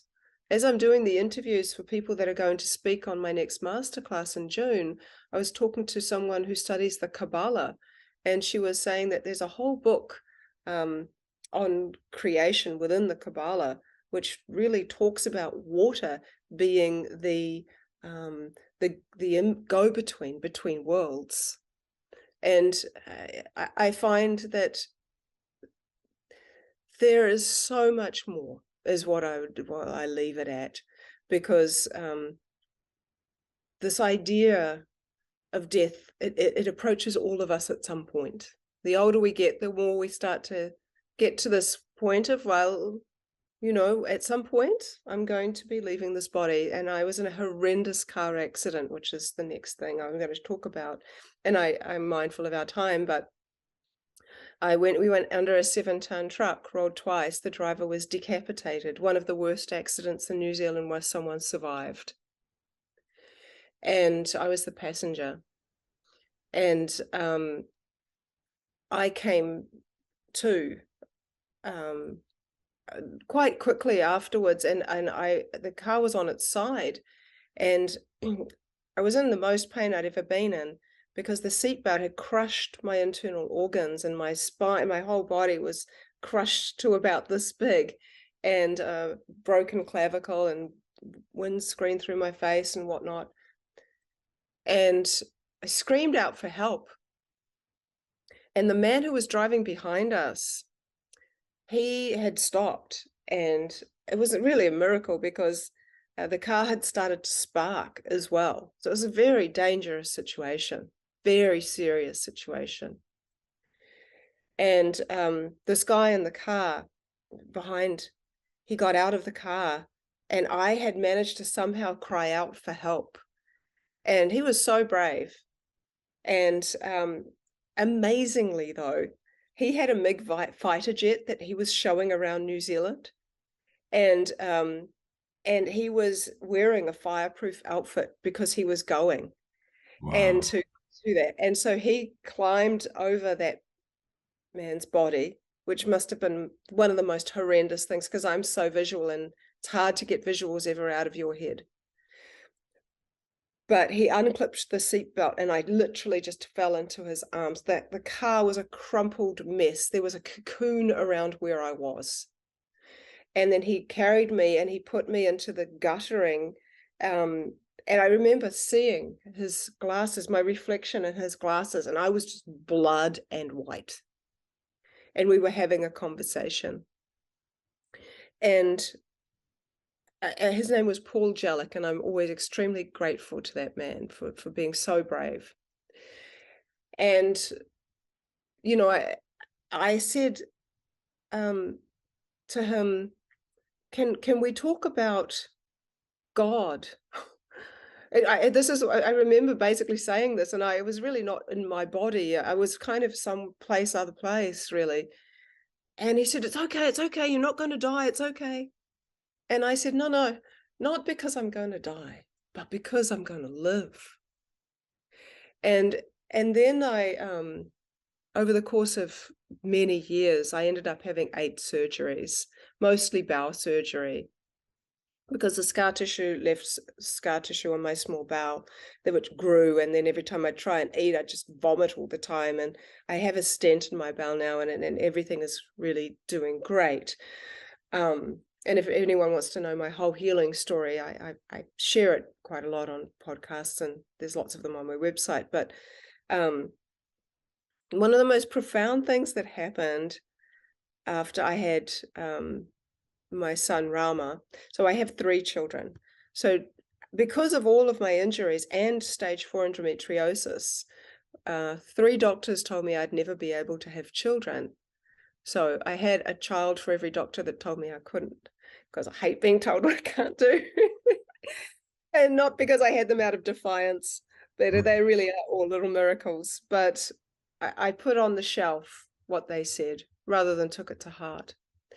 And so I was, this was the day before the big Christchurch earthquake. There were 2 big ones, the second one.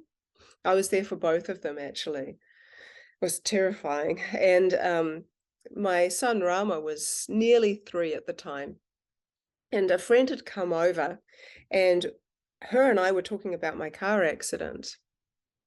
And I was telling her about it, and my son, as children do, you know, sometimes they like spy on their parents and they like eavesdrop and stuff, and that's exactly what Rama was doing. And he heard the whole story about my car accident, of which I hadn't sat down and told him about or anything. He's just a little guy. Anyway, he did something so remarkable, because remembering that this was years ago, the car accident, before I was talking to this lady. And Rama jumped up onto my lap and he said, I remember that, Mummy. I remember the window wipers and the tires. And I came down out of the clouds and I went like this and I saved you. And when you were okay, I climbed back up the ladder into the clouds. And it was so matter of fact. He was so sure. And I just burst into tears and I was like, my Rama, thank you so much. And these miracles happen, you know. And we think sometimes that we're not meant to be here. I've heard people say that in their deepest, darkest times. But I believe we really are. And if we can get through those times, they can really help other people too, just by seeing how you can go through so much and you can come out of that. And you don't have to stay there. There are ways through, and there's purpose. And, Rama, he said something interesting. He called it the ladder in his own little 3-year-old way. And my hydroglyph, that means to climb up, and was inspired from the song Stairway to Heaven. And I see the stairway glyph, and I'm like, it often reminds me of what he said, because the stairway looks like a ladder. And so, of all these things that happen, I'm often reminded to be utterly grateful for every moment that we do have in this body, in this life, with these people that we have. And then there's no time like the present to tell someone that you love them, because you don't know what's going to happen tomorrow. One of the worst things we have is that we think we have time, and we don't know that. And so I often have what I call a death day, where I imagine that this is my last day on earth. And even when I'm driving, we can be mindlessly listening to something on the radio that we just don't even it's a song that's just, it's just a song. We might not even like it. It's just playing. And I realized, is this the last song I want to hear? If this is my last moment on earth? So I make sure that I listen to the music that I like, that I kind of do things that give me joy. And I'm so grateful that I get to do this work with water, because not only does it give me a great sense of purpose and joy, and I feel that I am working with a life force energy that is the life force of all people, that also it's giving great joy to others. And our whole life is a memory. If we look back at our whole entire life, it is all a memory.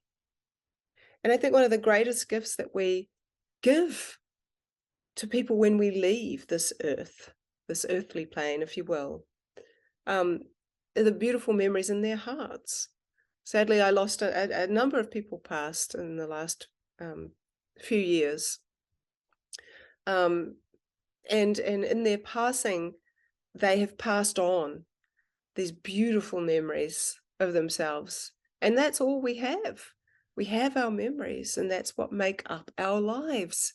Water stores memories, stores information, and it can transmute from one stage to another stage. And I find great hope in that. So I don't know how much longer we have, but I have a few more things I can share, or we can. Yeah, no, absolutely. We've got all the time in the world. There's a Buddhist meditation which sort of goes along the lines of, if you want to be happy, meditate on death. So when you stop meditating on death, you'll suddenly feel, great, I'm alive. It's true. Actually, Can I ask you one question? Sorry. Please. Water being mainly hydrogen, twice hydrogen to oxygen, I imagine you've probably looked into hydrogen as a thing. One of the things I would highly recommend people watch, I put on my YouTube channel an interview I did with Isabel Friend. And the concept and idea is about water and spirit, or God, and creation. And she talks a great deal about hydrogen and hydrogen in the universe, about black holes, about all kinds of things relating to water. And she believes that the science is saying really that it is water that seeds the planets, that seeds the universe. And she gets into quite a lot of detail about that. So I would highly recommend people watch that interview, because there are a lot of mic drop moments where she's sharing some really interesting information. She's one of those very fortunate people that can absorb all the information that she reads and then say it. And I tend to absorb all of the information that I do, and I can say that. but I'm not as good as like remembering all the scientific papers and just kind of spouting it out. So she's just wonderful at being able to do that in a very clear way. But one thing that is interesting about the molecule, the water molecule, is it's the two hydrogens and the large oxygen. And some people might not have seen it from this perspective, is that the two hydrogens are in the mode of levity and they are feminine, and the large oxygen is in the mode of gravity and is masculine. And this creates this beautiful balance and the ability for us to have liquid water on Earth. So I think that that is something of which, to me, adds even more sacredness to water. So I'll just... It's such an incredible subject. I was going to say deep, which seems to apply to water, because so few people realize that terms like pH, for instance, is referring to pH potential hydrogen. Yes. Yeah. And hydrogen is such a big one because it's so minute in a particle. It's just absolutely, it can go through the brain barrier, and it's a lot of people find a lot of benefit that a lot of the holy waters contain dissolved hydrogen, molecular hydrogen. And so one of the aspects is how good that is for health. So there's a lot more and more studies done on molecular hydrogen for health and healing, which there's a lot of science behind that. So I'm very interested in the water molecule itself as a whole. I think there's a lot there to learn about, but by looking at oxygen and by looking at hydrogen and looking at them separately and then seeing them come together, I think that's rather extraordinary because they're both extraordinary. Well, I've got a number of videos of Parkinson's patients breathing a mixture of hydrogen and oxygen in the form of hydroxy gas, and 2 hours breathing it, they stop shaking. Mm. Mm. So, hydrogen and oxygen to water split and recombined, absolutely unbelievable, because you can run your car on the stuff as well. Oh yeah, yeah, that's a whole nother one. Okay, let me just screen share here. So this was the car accident that I was in, and Oh my God. yeah, and Wow. that's right. Yeah, so very, very lucky to be here. There's a Instagram reel going around, and the topic is, what if water was God? And I'm not saying that water is God. I'm just sharing what this person said, which I thought was interesting. And he said, well, that would mean that God is in us and all around us, above us and below us. It would explain why a woman's waters break when we're born, and why some religions observe the ritual of baptism. If water was God, then that would mean that God has no gender. God takes the shape of the container God appears in, which would explain why we have so many different belief systems. It would mean that all bodies of water were holy, that a thunderstorm is a church without walls, that when the rain falls, it's an act of God's death giving life, and when it evaporates again, it's the day of resurrection. Yeah, that's amazing. Yeah, very, very, very, very interesting observation. No, sorry, I'm sure. So this is really interesting because it's about healing by proximity. So I did a whole study on egg albumin. So that is the egg white, but there's two parts to the egg white.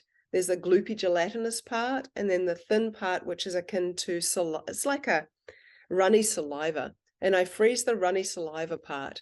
And I did this because I've always thought that amniotic fluid holds ancestral information. And so I couldn't easily get amniotic fluid, so I ended up using eggs instead. And I've seen these 6 patterns in all bird eggs that I've used so far. chicken, duck, goose, and quail. And I've named them. So what you will notice is that there are 6 patterns. 4 of them, these 4, are complex, and these are the more rudimentary. Caged hen eggs only form the 2 most rudimentary. And I discovered something quite extraordinary. And I'll talk about that in a second, but this is what a caged hen egg looks like in the albumin, and this is what a free-range one looks like. So they're clearly quite different. And I've done hundreds of these crystallographic studies. This is not me using my conscious expression. This is just what we see in egg albumin. So this is something rather extraordinary happens, though, when you put a free-range hen egg next to a caged hen egg and leave them overnight. And I was inspired by the work of Luc Montagnier, who was a scientist who discovered AIDS and got the Nobel Peace Prize for that. Very serious scientist. I have the pleasure of meeting him at the annual water conference in Germany in 2019. I was actually the last speaker of the whole event in October last year, so I was very privileged to be able to be invited to do that. But Luke would take water, 2 pure vials of water, one with a strand of DNA in it and one without. He left it overnight or for several hours in ambient light, and there was a low frequency that was involved in the experiment. He would move one of the tube with the DNA away, and then he would put the focus on the one which had no DNA in it, but had been sitting next to one. He would put some powder, like a precursor to the DNA, to see if there is any DNA within the water. And they discovered that there was, and that it had the same sequence of DNA. It was actually in the tube of water that had literally nothing in it the day before. And you think my work is like next level crazy, maybe some might. Well, you look at that, and this guy is like a very serious scientist. And when Jerry talks about Luke, very fondly, by the way, this has been repeated by some people, and so it's called DNA teleportation. And then that really makes you start to begin to wonder, well, like, what does that mean just by people I'm in proximity with? What does that mean by being with a lover? What does that mean in all these different things? Are we exchanging DNA? Like, are we exchanging information? Like, what's going on there? And I think that's a big question, and I like that question because I have some insights into that. But one of the things that I wanted to see was to see whether or not one might influence the other. And so I put the free-range egg next to the caged hen egg overnight, and the next day I did the crystallography for them. And because I know what the patterns look like, I saw that the free-range hen patterns looked just the same as I would expect, looked like this. But the caged hen egg had started to improve. It had started to gain more complex pictures or structures. And I thought that was really interesting. So I shared it on social media, and then everyone said, oh, yeah. But, if you surrounded it by bad eggs, surely it would go bad, which is sadly the state of the world, for some people's worlds anyway. And so I did that, and I did it twice. So here are my controls. Whoops, I'll move that little guy out the way. So here's the control of the free-range egg. Here is the control of the caged hen egg. I used the same batches of either. I put the caged hen egg in the middle and surrounded it. Sorry, I put the free-range egg in the middle and I surrounded it by caged hen eggs. And here is the result. So as you can see, those lovely volcano patterns are still in the free-range egg. It's still got its form and structure. But by proximity, there was a healing that happened by all the caged hen eggs that sat next to the free-range egg. They all began to look like the free-range egg. The ones that were further away improved, but not as significantly. So I did it again. Here are the controls for these two. And I did the same exact setup by surrounding the free-range egg with caged hen eggs.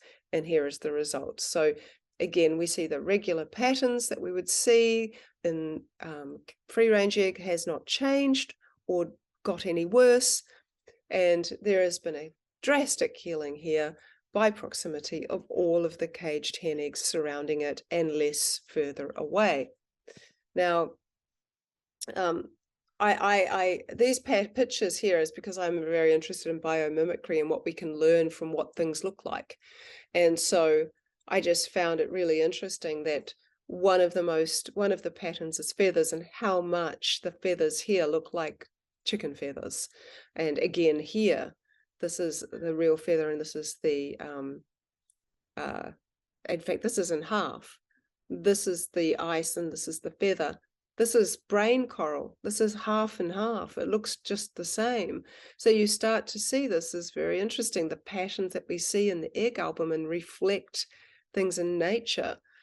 But the takeaway, I think, if we wanted to look at this a little deeper, would be that nature appears to be looking to improve rather than downgrade, which, especially in this embryonic sort of stage, which makes sense if you think that, you know, in nature, the weak don't tend to do so well. So it makes more sense that they'd rather improve than just spend all their energy trying to make something worse.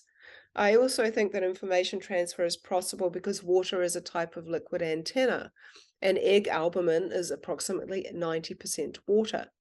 And given that none of these eggs were fertilized, it's fascinating that information was still transferred to the caged eggs, perhaps meaning that the potential for life was there from the very beginning. And then my personal takeaway from this, given that by molecular count we're 99% water, is simply that if we heal ourselves, we heal others.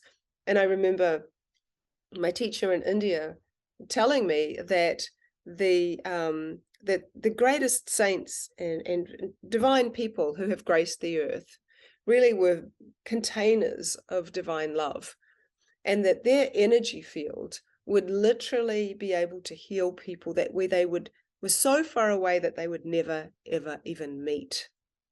And I think people are often wondering, what can we do? It's only me. Well, we all know what it's like to be attracted to certain people that just make us feel good when we're feeling sad, or we just want to hang out with people that make us feel enlivened. There are certain people that do that. They have a certain energy.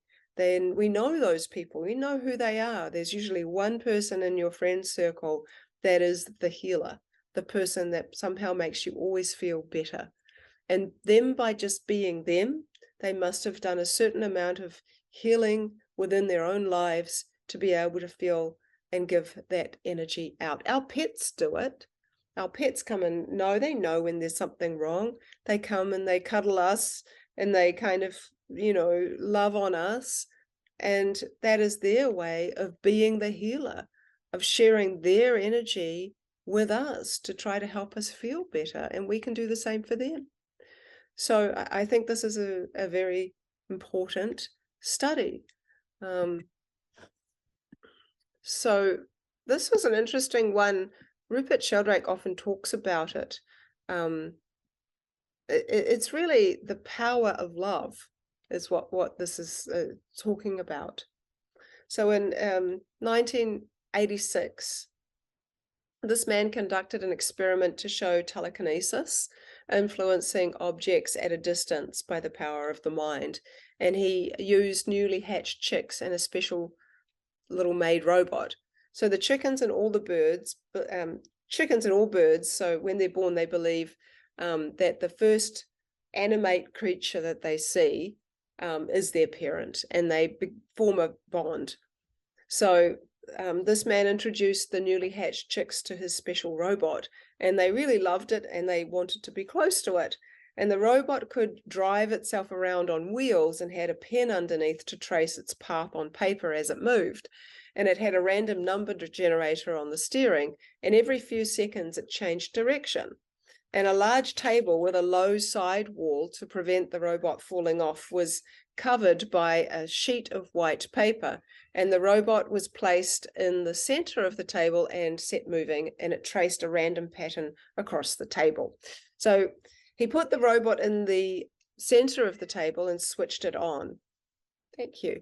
It traced a random pattern, and then he put 15 chickens, which were bonded to the robot in a small cage, at one end of the table, and put the robot in the center of the table and switched it on. And the chicks felt anxious when it moved away from them, yearning for it to be close. And these chicks had a profound effect on the robot's movement. It moved towards the chickens and stayed at the end of the table closest to them. And he put non-bonded chickens into the cage, and the robot traced a random pattern again. So he made the room dark and put a small candle on the robot. Even non-attached chickens would bring it closer for the robot, closer for the comfort of the light.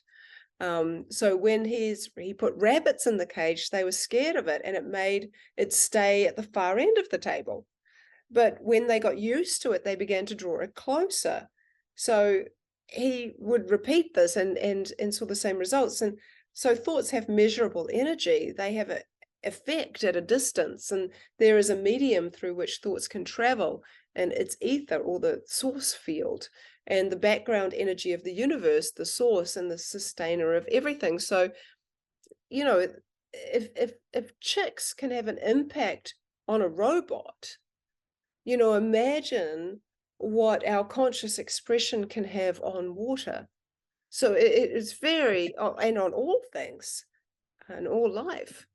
So I had done a study where I used tap water and I sat it next to spring water overnight, and I took the pH of both. And what was fascinating is that I had used the spring water that helped heal my body, which had a high pH of 9.9.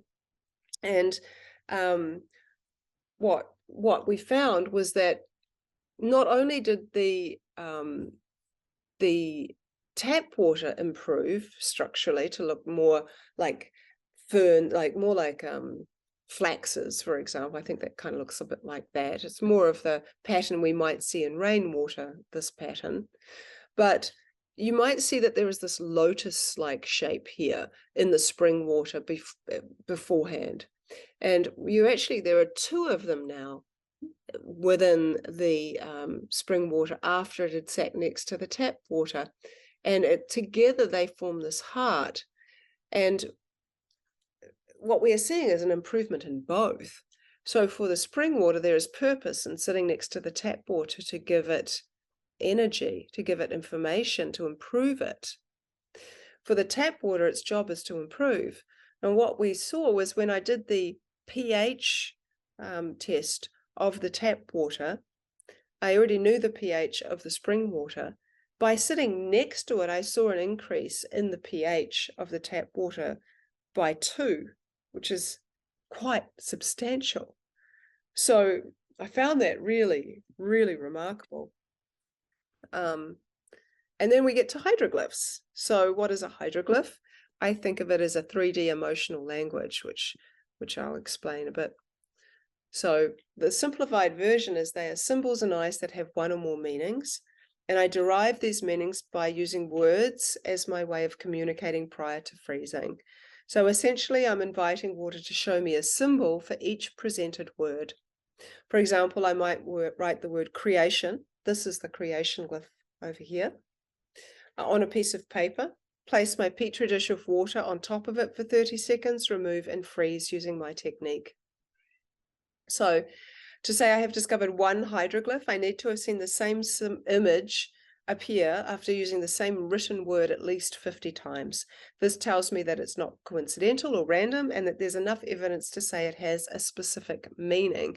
Essentially, I'm learning to understand messages in water that are revealed in frozen symbology. this liquid crystal language is not that simple because hydroglyphs are very conceptually complex, inviting us to dive deeper into the meaning, connection, and subtle realms of consciousness. The glass petri dishes I use for this work are like water's temporary templates of patterning and information. They're like little worlds that we get to see, almost reflections of ourselves and of the life force of energy and its way of communicating. So I like these two quotes very much. When the human race learns to read the language of symbolism, a great veil will fall from the eyes of men, by Manny P. Hall. And Carl Jung says, the man who speaks with primordial images speaks with 1,000 tongues. Now let's have a look at some.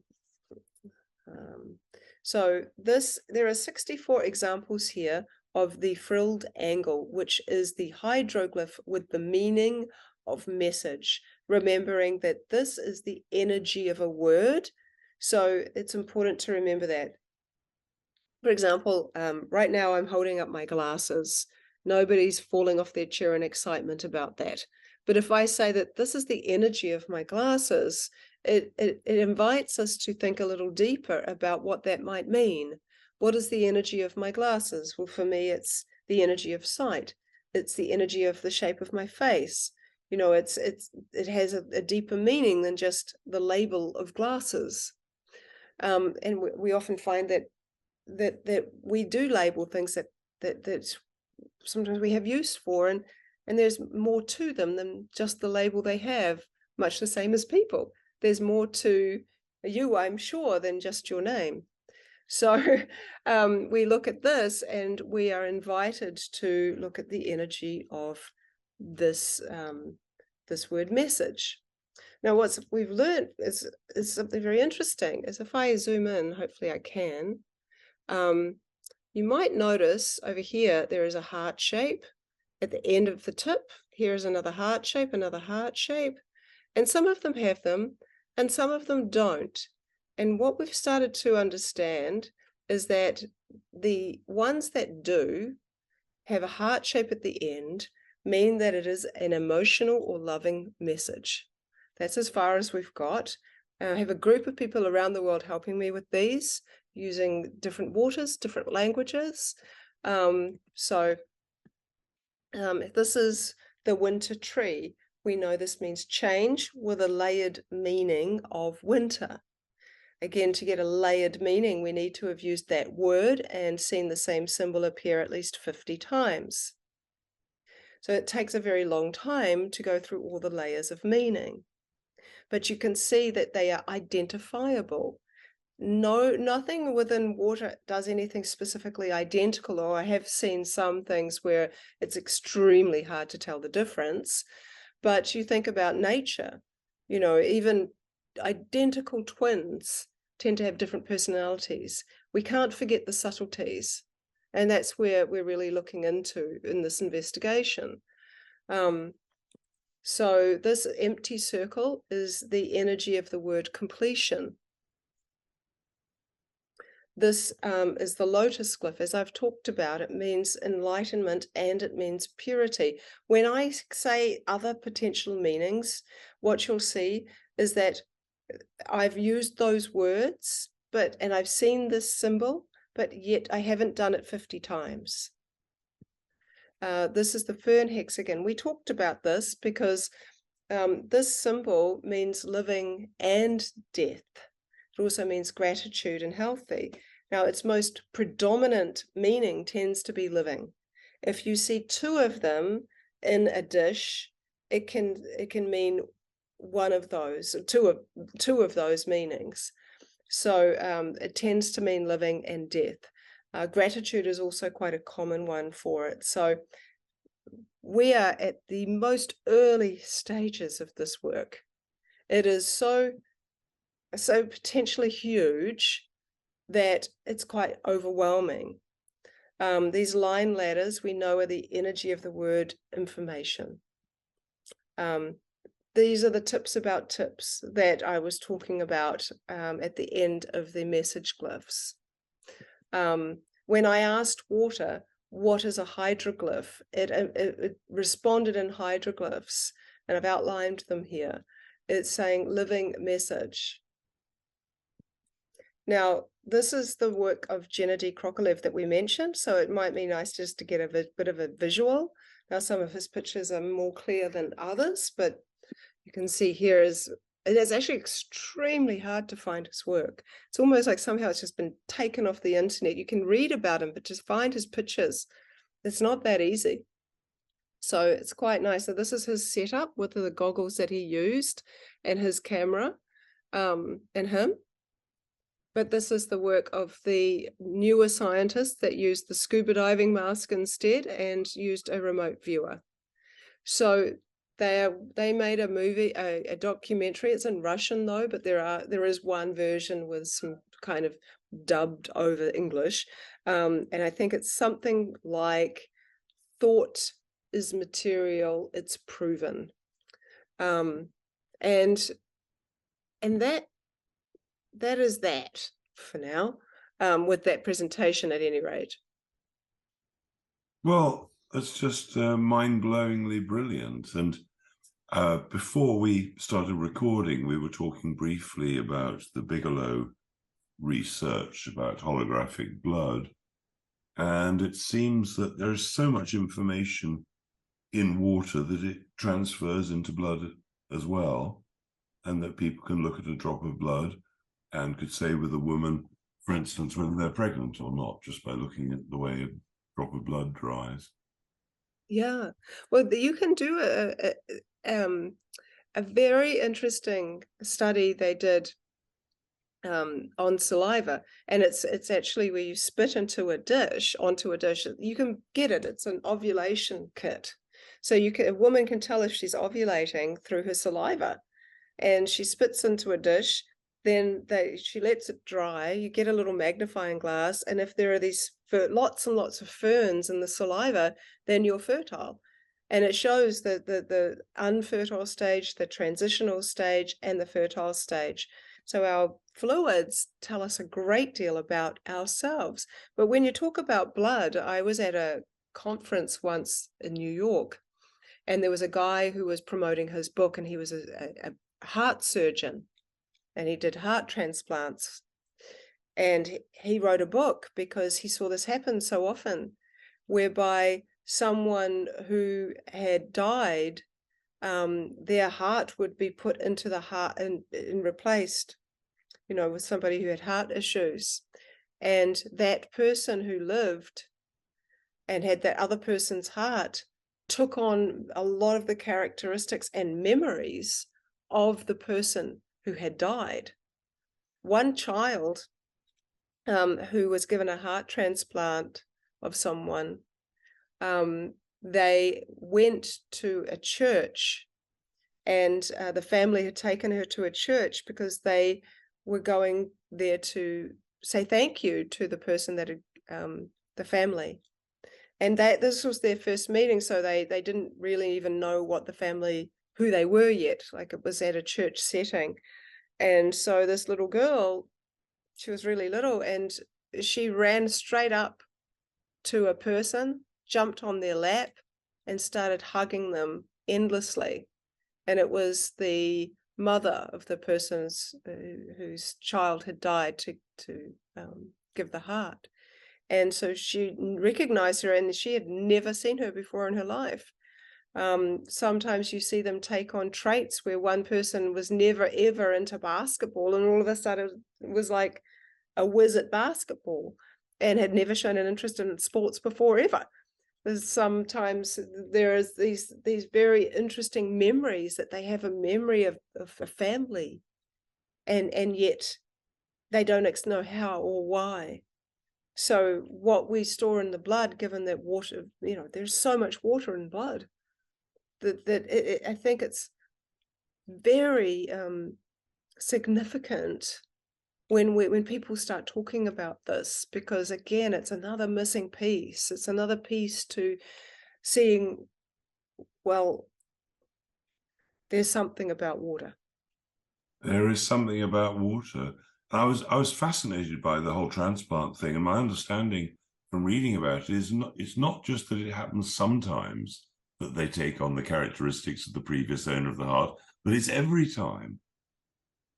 And I think one of the big takeaways is to be very careful what you think, because Yes. what you think has a direct influence on the water that is us.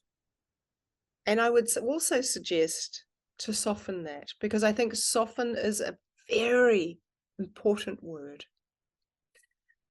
Is that by saying that, and lots of people say that, and there's a truth in that, of course, but it makes people fearful of their own thoughts. And we have so many different thoughts a day. They fluctuate depending on what we hear, what we think, all of these things.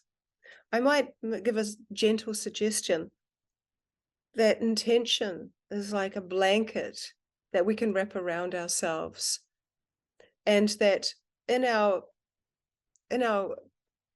as we strive to be mindful of our thoughts, to bring out the big guns of intention. Because when I interviewed individually 8 children, and I said to them, if you could set an intention for your day, what would it be? I was so shocked. Every single one of them said the same thing. All of them said to be kind to people. And I think that one of the things that says is a reflection of all the things that they want, is for somebody to be kind to them. And just that kindness needs to also reflect upon ourselves, because you meet many lovely people that do all kinds of stuff for other people, but they just don't give it back to themselves. And so this intention I'm talking about is more about what you'd like to be rather than what you'd like to do. And the intention simply is setting the precedence for your day. And when I have done that and set an intention that I maybe just be kind to myself today, and that intention is very real and very true, and comes often in the places when we're just sort of waking up. It's almost like inspired thought. It's like, what would my intention be today? What do I want to set the foundation of my day with, right? And this is what we're doing. I think of it like a foundation of our day. And so there have been many times over the last few years where I've had a few thoughts that weren't so great, where I've thought, oh my God, what's the state of the world, and this and things like, you hear so much stuff. And we have the opportunity to actually step away from some of those things and maybe not look at them so much. But we also, when I have set the intention, and I've been doing crystallography, I've seen that despite whatever thoughts I may have come in my mind and gone back out of my mind again, the water is still responding beautifully. When I don't set the intention for the day and I let some of that really in, and my mind's got those thoughts, I find it does affect it. So I have found the intention literally works like a Faraday cage in a way, and it's like more like a blanket probably that very much helps us to manage what it is to be a loving, caring person in the world, doing what we need to do with the tools that we've got, hoping for the very best, that at the very least we can be kind. I think that is a very manageable thing for all of us, and that's a wonderful place to start. Um, so, but yes, thoughts are very powerful, but I've seen with the compassion of water that it's way more interested in what I'm feeling than what I'm thinking. And thoughts generally don't come just as a thought. They often come from a feeling. And there are 2 types of thoughts. And I think there's 2 types of minds. I think there's the dense mind and the light mind. And the dense mind are the thoughts that we just keep regurgitating all the time. And the light mind is where we have inspired thought that seems to just kind of come out of nowhere. And we often have that when we're in the shower, where water is washing everything away and we're open to more inspired thought. And And you're grounded in the shower as well. yes, yes, of course.